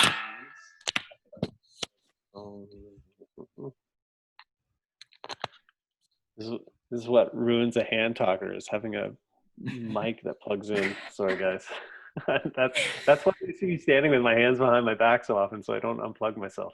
Anyway, if we're going to jump into graphic design, so if anybody has any questions about this stuff, I mean, we can come back to it after too, but while they're fresh. Any questions, thoughts, ideas? Nobody has a question? I kind of have one. Yeah. I guess it's more for like social media and stuff. Because I guess like my stuff is kind of like a blend between like it's kind of art based, but then it's design based, and so I'm like running a business, but I'm also like the stuff I have, it could be in like an art gallery, and I know like in my industry a lot of I'm sorry, can you guys hear me? There's a lot of noise in the background. Yeah, I can hear. Okay. I'm finding that like a lot of people in my industry aren't really exactly like super curaty with their content, and like I suck at that. And like how much content should I like how much should just be like me as a person and me as an artist, and then how much should just be like my product, or like should I incorporate some of my personality into my social media, or should it just be like, here's my stuff on a white backdrop with like a quote here, Right. I feel like I'm gonna push this to James because he has so many thoughts about social media. I don't have a good answer because I have seen both done well. I think the answer is you can make either work, and really if you choose to do I'm going to mix it up, some personal and have some art, just like be super confident and be totally fine with that. I don't know if anybody follows Cindy O'Barron, the Cobb Shop. So locally, she does a great job of that. She has so much personal stuff, and then some awesome backpacks, and then some like personal, but not like personal doesn't always mean heavy. You know what I mean? Like, so like life stuff and then business stuff, and life stuff and business stuff. And she does a really good job of mixing it up. And over the year, her brand has really become her. And I know she's even had some conversations about that. If you were to scroll through her archives, she when she changed the name, it was always her personal name, and she changed it to her business name, but she didn't really change content. And even that subtle thing had a big question. But then I do know a lot of artists who have their personal channels, and then they've got their art channels, and the art channel is a bit more curated. They pay a bit more attention. And I enjoy them both, and I see interaction on both going quite well. My guess would be if you are really relying on that channel to make more sales, like actual conversions. Like I want my Instagram to lead to a click on my website to lead to a sale. Like if that's really where you're going hard for it, you might want to curate a bit more. Whereas other, like if you're selling more in real life, like if you're not selling as much on more in real life, if you're selling digitally, I can see curating a bit to be a bit better because it's right there. People see it, see the product, and they're going to click buy now. But if they have to come and check you out at a maker's fair, or if they come see you at a shop or come to the store, or if there's a bit more back and forth between purchasing, I can see that playing a bit more well to the personal. But yeah, like Kendra says, I've been like studying this and talking about this for years. And the reason I don't have an answer is I've seen both work. I've seen both work, and I don't see one tilting one way or the other. It's just got to be whatever you're most comfortable with, and give it a go. Yeah, actually, if you don't mind me commenting on this. Oh, please. Two people who I think are really great examples of this, one locally and one not. One is Elena of Soft Flirt, which I think almost everybody knows. She's really great at doing this. She has her own personal channel as well, and she does Soft Flirt, but she still allows a lot of her personality to come through, which is nice. But Lisa Congdon, if you guys know who that is, she's based in Portland. Her Instagram is so interesting to me because she is very personal on it, and her work is very fun and graphic and approachable, and so it's almost like disarming to see her work and then to read what she's going through. Like she recently went through cancer and was very open about that, and so I think it's a really great opportunity to let your practice inform what your voice is online and in person. For me, it's obviously very difficult, and I think it's interesting to see both ways work as well. But I kind of have to force myself, and I know like Kelly, you and I are both in the art world, to really like sit down and have a conversation with myself. Like what do I want to say out into the world? What do I want to say? What do I want to say with my voice, like written and verbally, and then what do I want to let the work say on its own? And those two things will kind of allow you to find a middle ground, I think. Yeah, because sometimes like there's some things I don't like when I see brands, and some are like where someone's page is like so sleek and perfect that like it kind of makes me want to puke. Like it's just like too, and then everything looks like the same, right? And I don't.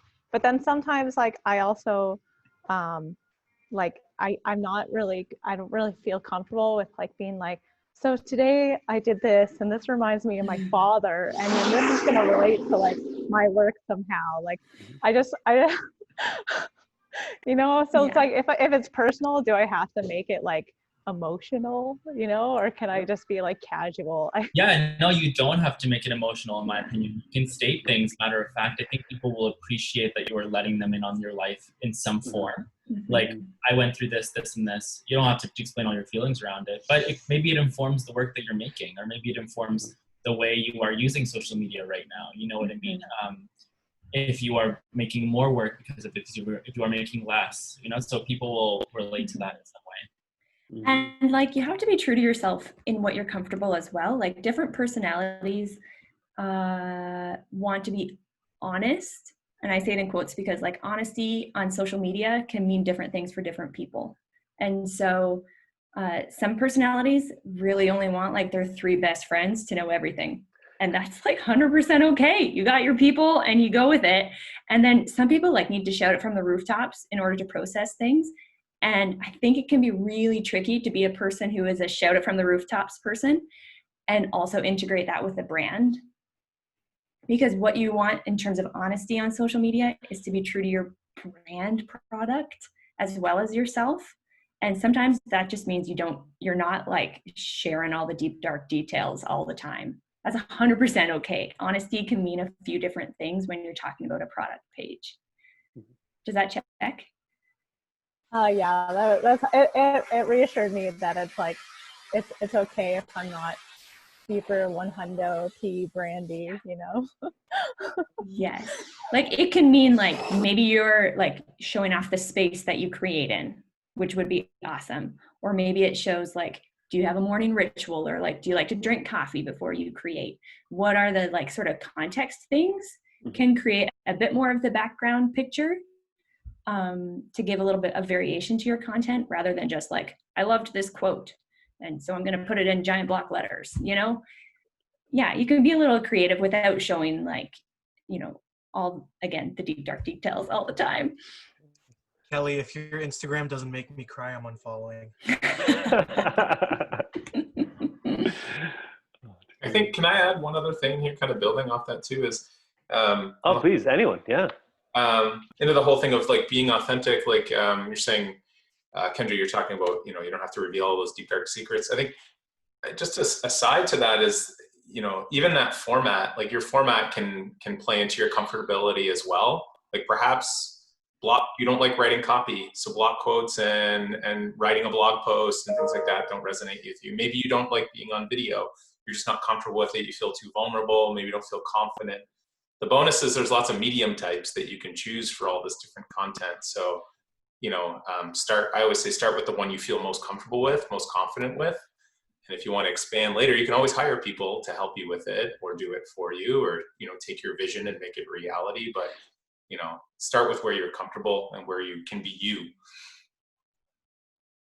Yeah, have some fun with it. Like I think, Kelly, your work itself is very fun and beautiful, and I don't know how much of what you experience you put into your work, but I just know that it's nice to look at, and so you will be able to access people who will purchase it solely because it's beautiful, and then you will also have access to people who will purchase it because they know the intent with which you make it, and what it's informed by, and why it matters to you, and then why it also matters to them. Thanks, guys. Yeah, I suck at that stuff. But like, I think it's been going okay. Like, I just made a post being like, hey, I'm moving to Hong Kong. So like this, and then I just like showed a picture of my work, and then like all that stuff was sold out. But it was just like to really DM and stuff. So I'm like, I'm really lazy with it. And I don't know. I should probably get better, but like, thanks for the help. So. Great. Any other questions, thoughts? Or I'll give people like I'm just thinking go to 11:55 and then take like a little break. Yeah. I do have a question. Like, how do you like? Does it always have to be like your own branding content, or like I was thinking, because yeah, my brand helps animals, like with donating a portion of our profits to help animals. So I feel like would it be good to post like other people's stories? So for example, like an animal rescue, the work they're doing, and I'm like, oh, I really like the work they're doing. Is that good to post that for my brand, or do I have to be like coming out with my own content? Kendra, I'll throw it to you in a sec. Sure. But you need to, the Sounds Good podcast with Pip's Original. Definitely listen to that. So Pip's Original is a donut place in Portland, Oregon. And I don't know if he coined the term, but he certainly lives the whole idea of co-opetition quite a bit.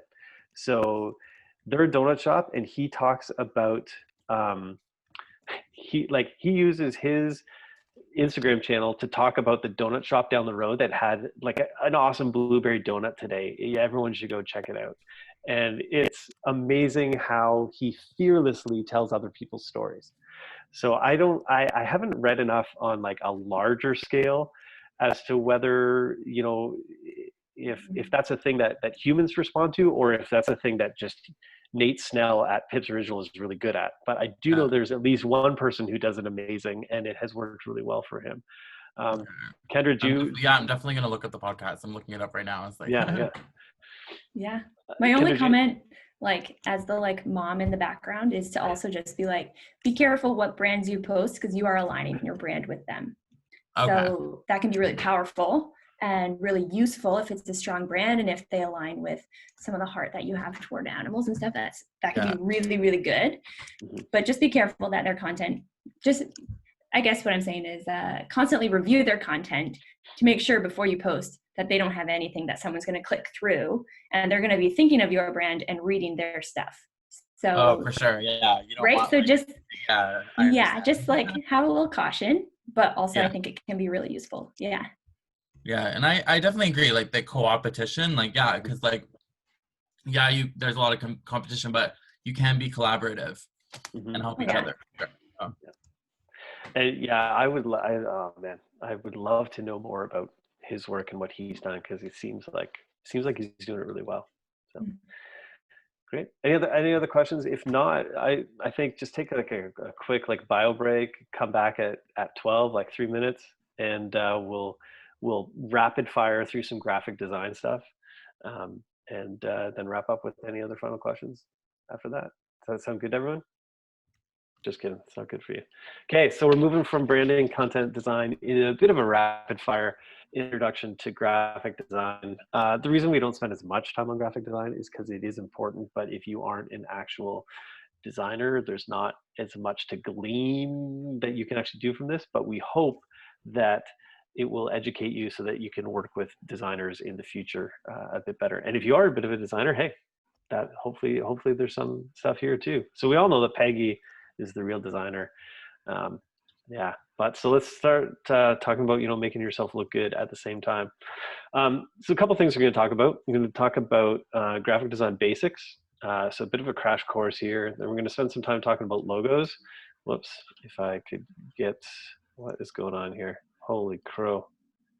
Why is it going backwards? Guys, sorry, my screen did you see that? I know you all saw that. And it's recorded too. Anyway, okay, so logos, then we're gonna talk about some do-it-yourself design tips, and then when to get help.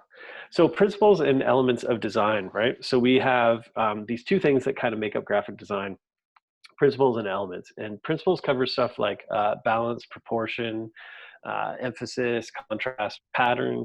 And you've got elements of design that work on color and line and shape and texture and space. And kind of when you put all those things together, you do end up with some pretty cool stuff. To kind of talk about how that all works together, I've got a bunch of stuff. Paula Scher, she's a partner with Pentagram Design in New York. Super iconic designer, and she has a bunch of amazing work, and she really like nails this stuff. So if you're talking about balance, here's one of my favorite designs by her, the New York Philharmonic, which is like the conductor's baton there. It's just such a nice move, and this idea of everybody kind of, the performing in the round, that kind of idea. Great use of balance here. Different font weight, different font color between the two. So there's lots that's balancing off each other there. And even the fact that New York has a space and Philharmonic doesn't, but she's managed to still make it feel balanced. Like there's a lot going on there that is a very, very simple mark that would be very, very hard to make. I'll get to that in a sec. An idea of proportion, you can use proportion just by making something's bigger or something smaller, and it really changes the focus of what you're paying attention to. When it comes to emphasis, very similar to proportion sometimes, but not always. Size is an easy way to play with emphasis, but color makes a huge difference too. So the new school came out, I'm going to say 5 or 6 years ago, and they have all these different campuses and all these different things they do. So Paula created this system where it's got the new school, it's got these underlines, and then whatever that school is dealing with, in particular, all written out in a different color.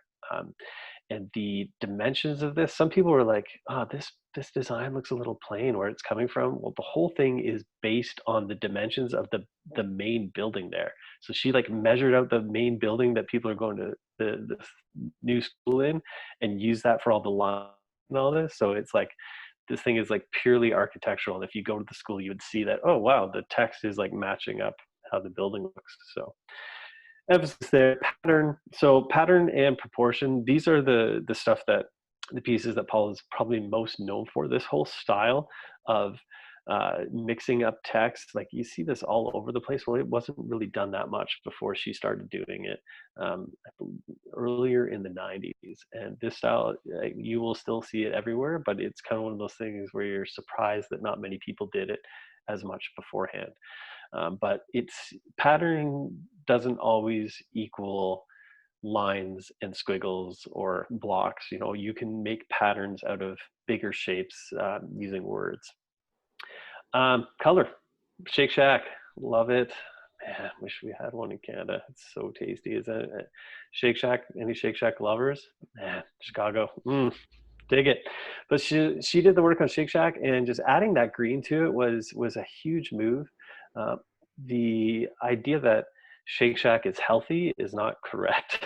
The fact that it's healthier than a lot of fast food is correct, though. So the whole idea that she's adding a little bit of color, this green that is, you know, often associated with, you know, being more environmentally conscious and, you know, healthier and more peaceful in general. So that was a bold move, and it seems to be working well. When it comes to line, you can do some really simple logos and graphic design where you are focusing on line. This is for the High Line in New York, which is an elevated park. So the subway lines that are up running above the streets that have been decommissioned, and they've turned that whole thing into a park. So she's got an H, she's got railway tracks, blows my mind. It's elevated as well. Like this works on like 3 totally different levels, and it's so simple. A lot of what you'll see in graphic design these days will get your attention, but not much of it will keep it.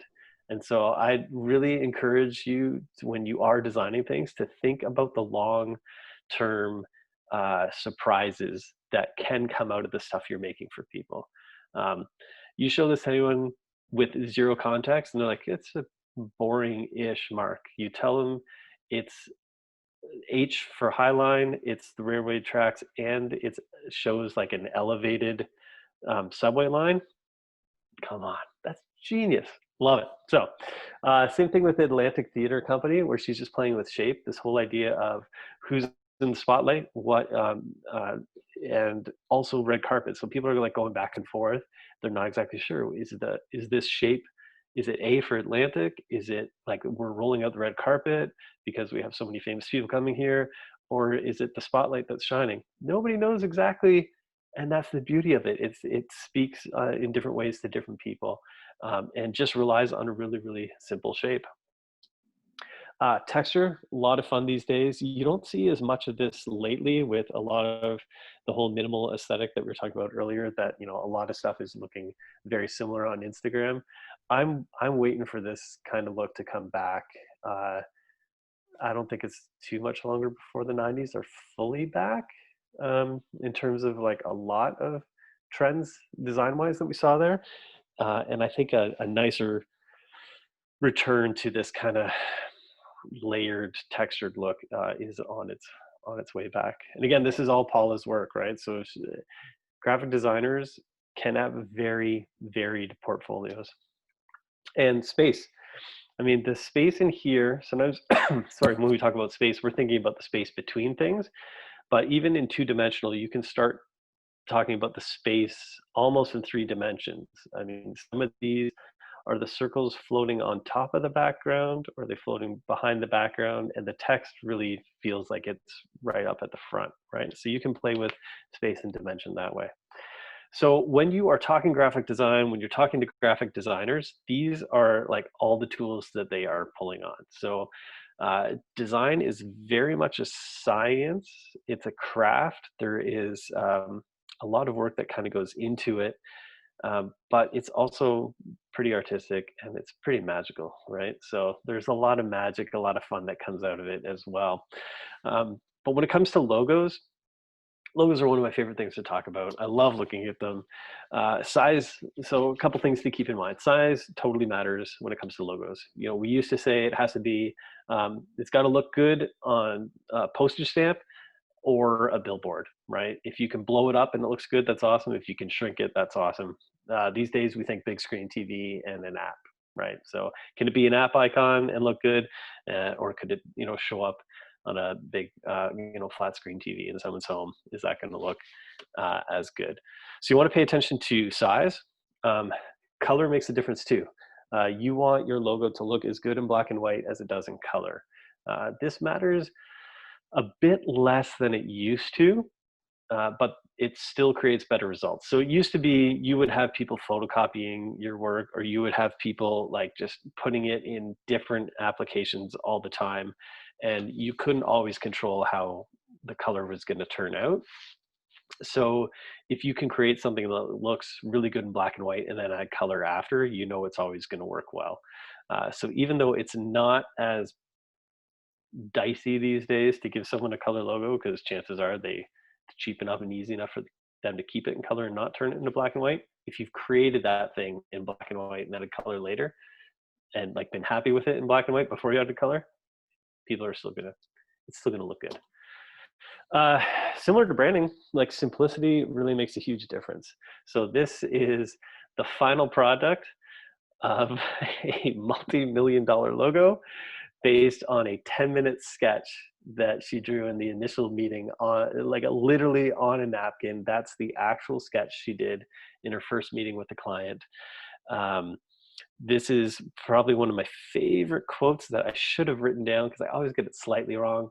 But the whole idea is Paula Scher was talking about the creation of this logo and how it took her 10 minutes to create, but it took her 10 years to be able to create it. I actually know what she said, James. Yes, hit it. Someone. Yes, so she said, so she was off, like she said, like, this requires a lot of money for this design.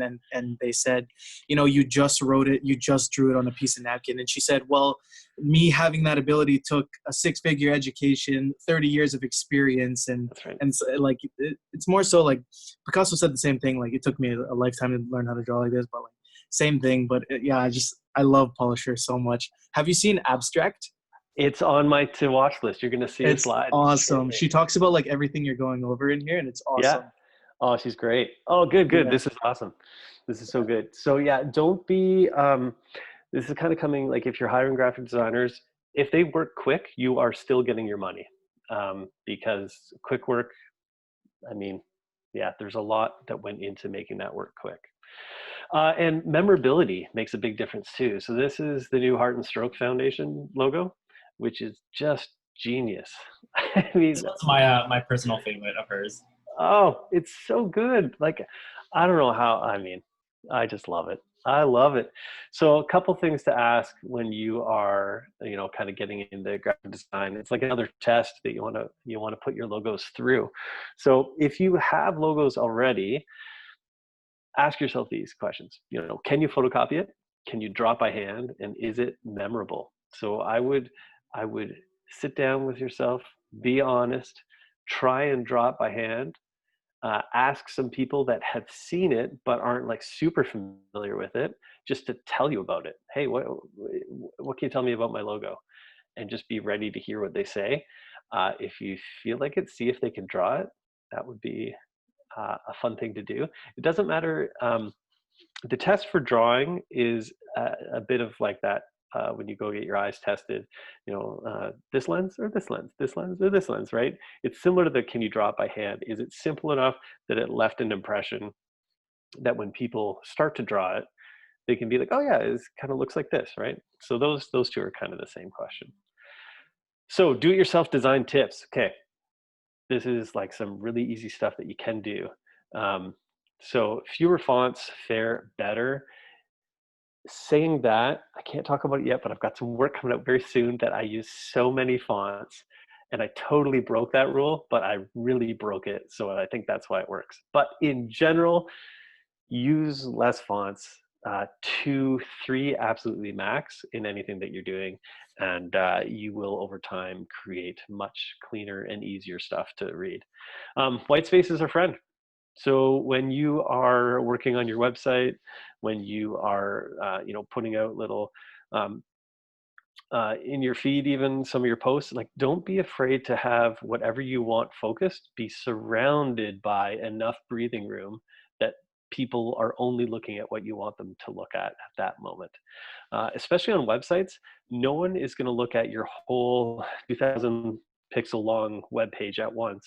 So it doesn't matter if they can only see one thing at a time, right? So if they're looking at your first headline and your first image, that's all they can see anyway. So make it clear, make it easy to see. They can scroll down and see the next thing one at a time. And that kind of leads to, you know, finding your focus. You should be able to build everything toward like a bit of a crescendo, and here's what we want you to really pay attention to. So you can kind of lead up, like start making an argument to be like, boom, here's my point, and then you can kind of tail things down again. That point might be a picture of something that you really want to show people. That point could be a call to action, buy now button. It could be a headline in a brochure, but you want to find your focus and realize that just because that is in focus, that doesn't mean that there's nothing else. So those other things, though, shouldn't be as predominant as what you want. I say pretend it's 1970. If you just look at design from the 70s, it does have a very simple look. And over time, it does get monotonous and a bit less creative. But in general, what was so fun about design in the 70s is that it was abstract and playful at the same time. So people were really thinking out of the box, and they're thinking of ways to represent things in different ways that were very, very clean. TV was still like, color TV was still a growing thing. Advertising, billboard advertising, that was all kind of growing. So there's a lot of stuff happening in the 70s that led to some really funky, like hippie stuff at the same time that you have these really crisp kind of Swiss inspired design, right? So look to the 70s for some inspiration. You don't have to steal that look, but a lot of that feel, always pretty good, just favorite. Other quick tips, stay in your lane or not. So one of the things that I talk to a lot of clients about when they're creating a new brand is, you know, when you look at rom-com posters versus action posters versus documentary posters, you're going to notice a very similar thing, that there are looks established for certain things. And what I like to say is, what you are looking to do is put your own accent on that language, right? So there's visual language for whatever your product or service is, that people are already assuming that if it's an environmental thing, you're probably going to be green. If it's you know, high-end luxury thing, it's probably going to be black and white, maybe a bit of gold. There's nothing wrong with having that same look, but you either want to fit into that so people recognize you and they see you as that, or go totally different. And you're the person who has an environmentally sustainable project and your color scheme is paisley. Like you have no color. It's like everything. It's wild and nuts. So stick with what everyone else is doing, but make it your own for sure, or go completely different. You don't want to just borrow a bit. You don't want a rom-com that looks like a slasher film, right? That's not going to work out too well. Sweat the small stuff. It's as important from the point of view of it is just a good habit to be a business owner who sweats the small stuff. There will come a time in your business where you are paying other people to sweat the small stuff, but the small stuff still needs to be paid attention to. And that, if you can get into that habit with graphic design, it might drive your designer nutty. And it might frustrate others, but that attention to detail at that level, it's a great place to start training for other things. Finally, you know, kind of know when to get help. So as I said earlier, there's a lot of stuff you can do as business owners. There's not as much that you can do graphic design if you don't have the tools or the training. So oftentimes you are going to need some help for that. So question is, when do you need help? Probably as soon as possible. It's never too early to start getting help with your graphic design. You know, who do you work with? Quick answer to that is a professional, right? So the number one pushback we get to people saying, why should I be working with professional? You know, aren't they expensive? Well, the reality is there are many different levels of professionals, right? So you can work with junior designers, you can work with senior designers, you can work with freelancers who aren't part of an agency, or you can hire a huge agency.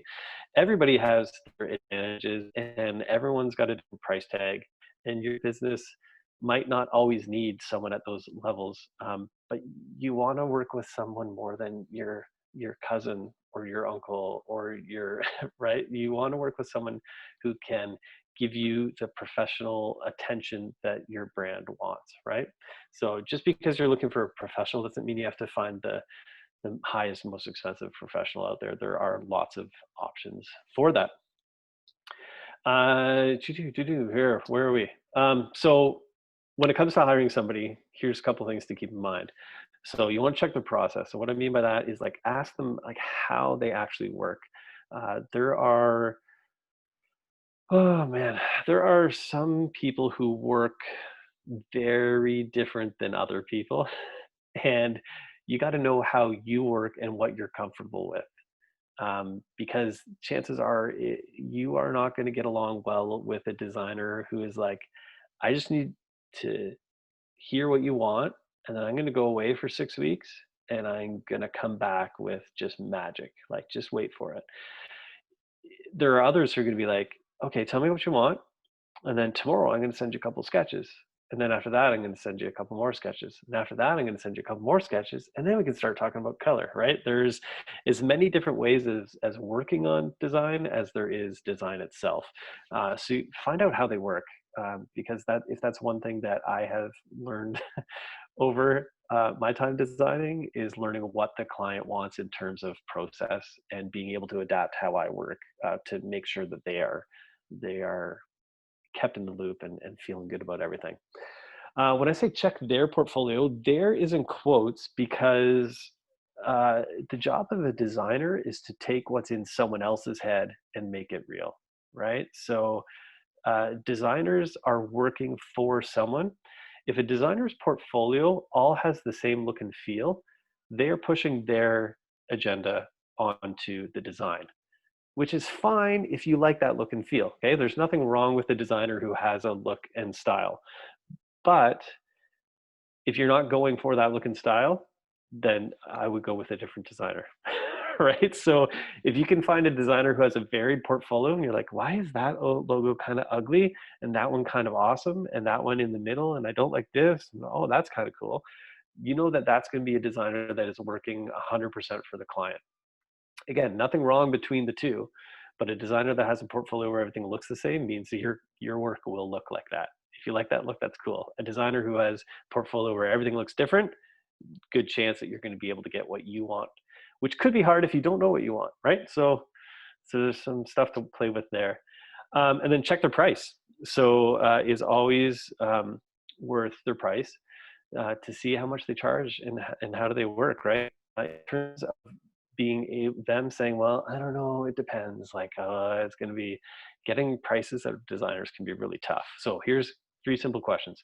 Tell them your problems, tell them your budget, and then tell them your dreams. And then say, what would that cost me, right? Here's the problem I'm coming to you with. I've got $2,000 and I really want that to go this far, that kind of deal. And out of that, from there, I want you to work for me. It could happen pretty easy, right? So that really does, like, these 3 questions really do make a big difference for designers, because personally, I have done logos for as little as like $500 and I've done them for $15,000, right? Like with the agency, it is a huge range of what people are asking for when they're looking for it, and a totally different amounts of work that go into it. So it really is all over the place. So yeah, a couple things you can do to educate yourself, because knowing's half the battle. So Terry O'Reilly's podcast, lots of great stuff on branding and some content marketing there. Paula Scher's episode on abstract. So if you're subscribed to Netflix, there's a great series. The whole series is worth it. It's called Abstract, but Paula Scher's actual article is excellent. Aaron Draplin has a pretty fun portfolio. His work is all very similar. But he is one of the designers out there who I know is like the real deal. Like whatever he's talking about, whatever he's doing, it's fairly honest, and so you get a good glimpse into the work that goes into things with his work. So even if you don't like his work, he's bombastic and larger than life, but that's actually how he is in real life as well. So worth watching that. Everybody should watch a movie on a font So it's a documentary on the font Helvetica, and there's so much to learn about what goes into even type there. But it is a great way to actually let your designer know that you've got some I empathy saw for that them. one. It's really Yeah, good. Yeah, it's I so love good. So even non-designers, I have watched it with people who aren't into design, and they found it a great movie and came out with a new appreciation for it. Canada Modern is kind of got a bunch of, Canadian examples of stuff from the 70s. So there's some good stuff there. And then corners that others ignore. So look at like all over the place, like anything creative that anyone is doing is worth looking to for inspiration. So if you see some design that's from another country, another language you don't understand, why is that made like that? Check it out, look into it. Like there's probably something there to be gleaned from it. So that's the kind of quick rapid fire in graphic design. We like to tag it on because people have found it helpful over the years, but it's much less interactive. So kind of go back to like, if anybody has any questions, I will stop sharing and we can talk about graphic design for the next 3 minutes, or we can talk about other, if anybody had any other questions left over from the other as well. And you're going to get all our contact info after, and you're more than welcome to reach out for that stuff as well. Kendra, did you have anything else to add before I throw the floor open? No, feeling good, feeling strong. I like it. Yeah. I'm sorry, I can't see everyone. So, how many clients from hell have you had? A few. It's tough. I mean, the hardest clients I've had, you got to work on yourself and figure what is it that I'm missing. But it does happen. It just happens. I mean, I'll tell you a story. I had one client where we create a mood board often, which is like a Pinterest board of like, hey, here's a bunch of logos that we like, and here's a bunch of typography that we like, and here's a bunch of colors that we like. If you like this, you'll probably like what we're hoping to make. And I went through 5 different versions of that. Wow. With a client before they came back and said, oh, this is what we were looking for. And they had made one before they hired us. And so they were just hoping that I would come up with what they had already made because they were paying me, so they wanted to get their money's worth. Well, that just wasted so much time. If they had said, here's what we like, here's what we want, then I'd be like, oh, I can work with that. So a lot of it is really working hard with these clients, just to be like, what are you trying to say? Like, you are trying to create something that they can't. So there's already, like, there's some tension already. Like, I feel like I can't do what I want to do, so therefore I have to hire someone. So it's always a delicate balance of let me see what I can do to help you. Yeah, it's Definitely. fun. I definitely understand that. I've been through it myself. Oh yeah. Countless. Any other questions, thoughts? Yeah. I have a question just about creating logos. I'm a really big fan of simplicity, but I just want to make sure that I'm not like stepping on any toes when creating a new design. Especially something so. Would there be any resources you recommend to just double check that? I've literally just taken screenshots of my work and used the Google image search and put that up and see what happens there. And it's going to happen. I actually just found, I'm doing a bit of a collection right now. I've created 3 logos that friends of mine who have designers have seen a sneak peek for and said, can't do that. I did it last year. And it's amazing what you think is really original that's already been done. So it's tough. And there's some, like, if you're like really getting into it, there's some like lawyers that you can hire that will search trademarks and patents and all that kind of stuff. And they have like visual libraries to look through for that kind of thing. But I usually just Google image reverse search. Sweet, thank you. No worries. Oh, yep, Kelly. Do you recommend like a program that is not Adobe? Like, because I hate the cloud thing. Like, what the heck? Why should I pay like, it was like almost like $50 a month Use Affinity Designer. It's great. What yeah, is I've it? heard Affinity Designer. I've heard good stuff about Affinity. Yeah. Do you have an iPad, Kelly? No. Okay. Do you have Affinity Designer is universal. So if you don't like paying monthly for Adobe, you can actually just buy it. It's a one-time fee. And it's great. It's exactly like there's like some features that aren't on Illustrator, but it's really a really good piece of software too. It's called Affinity Designer. Yeah, I'm pot committed on Adobe now. I've just spent too many years paying for it, and I know it too well. I can't. I'm just too lazy to cancel my credit card on it. Yeah, I had like the student one for a while, and I like pretended that I had graduated or I was still going to school and I wasn't, and I wish I pushed that to like way later, because I don't really want to pay $50 now, and I'm like using it once every 3 months, so. Great. Well, I do see we are at 12:30, so I don't want to push it. So, Kendra, any final things? I don't have final thoughts, but this has been super fun. Thanks for having us. Yeah, thanks everyone. This has also been like a fairly easy, tech aside, this has felt like a pretty good transition from the other years. Feeling good. Good. We have a tiny bit of wiggle room, so if there's one more question, just wave at me if you want to ask before I gush about how much I like James and Kendra. Oh, we're good. Okay, awesome. Thank you so much, James, Kendra. We love having you. This has been great. I agree. This was a really great transition from last year. And Andre and Dave, I hope you agree that this was pretty much as good as what we did last year, which was awesome. Oh, I thought it was even better, to be honest. I loved it. I think we had a great time. The breakout rooms were really awesome. So thank you so much. We really appreciate having you and learning about how to be great and look great and act great and be authentic, which I think are all things that we talk about in Leap In at other times, but you guys summed it up really succinctly, and I think that's wonderful. We look forward to getting your presentation, and we'll get your bios and contact information up on the network so that you guys can all reach out to James and Kendra if you have any questions or want to refer back to anything. I just really want to thank you for making the time, and I appreciate everything that you guys have done to support Leap Junction and Leap In. So thank you so much. Right on. We love you guys. Yeah, That's awesome. Have fun, everyone. Thank you so much for your input. I really appreciate it. Thank you. Week, guys. Thank you, guys.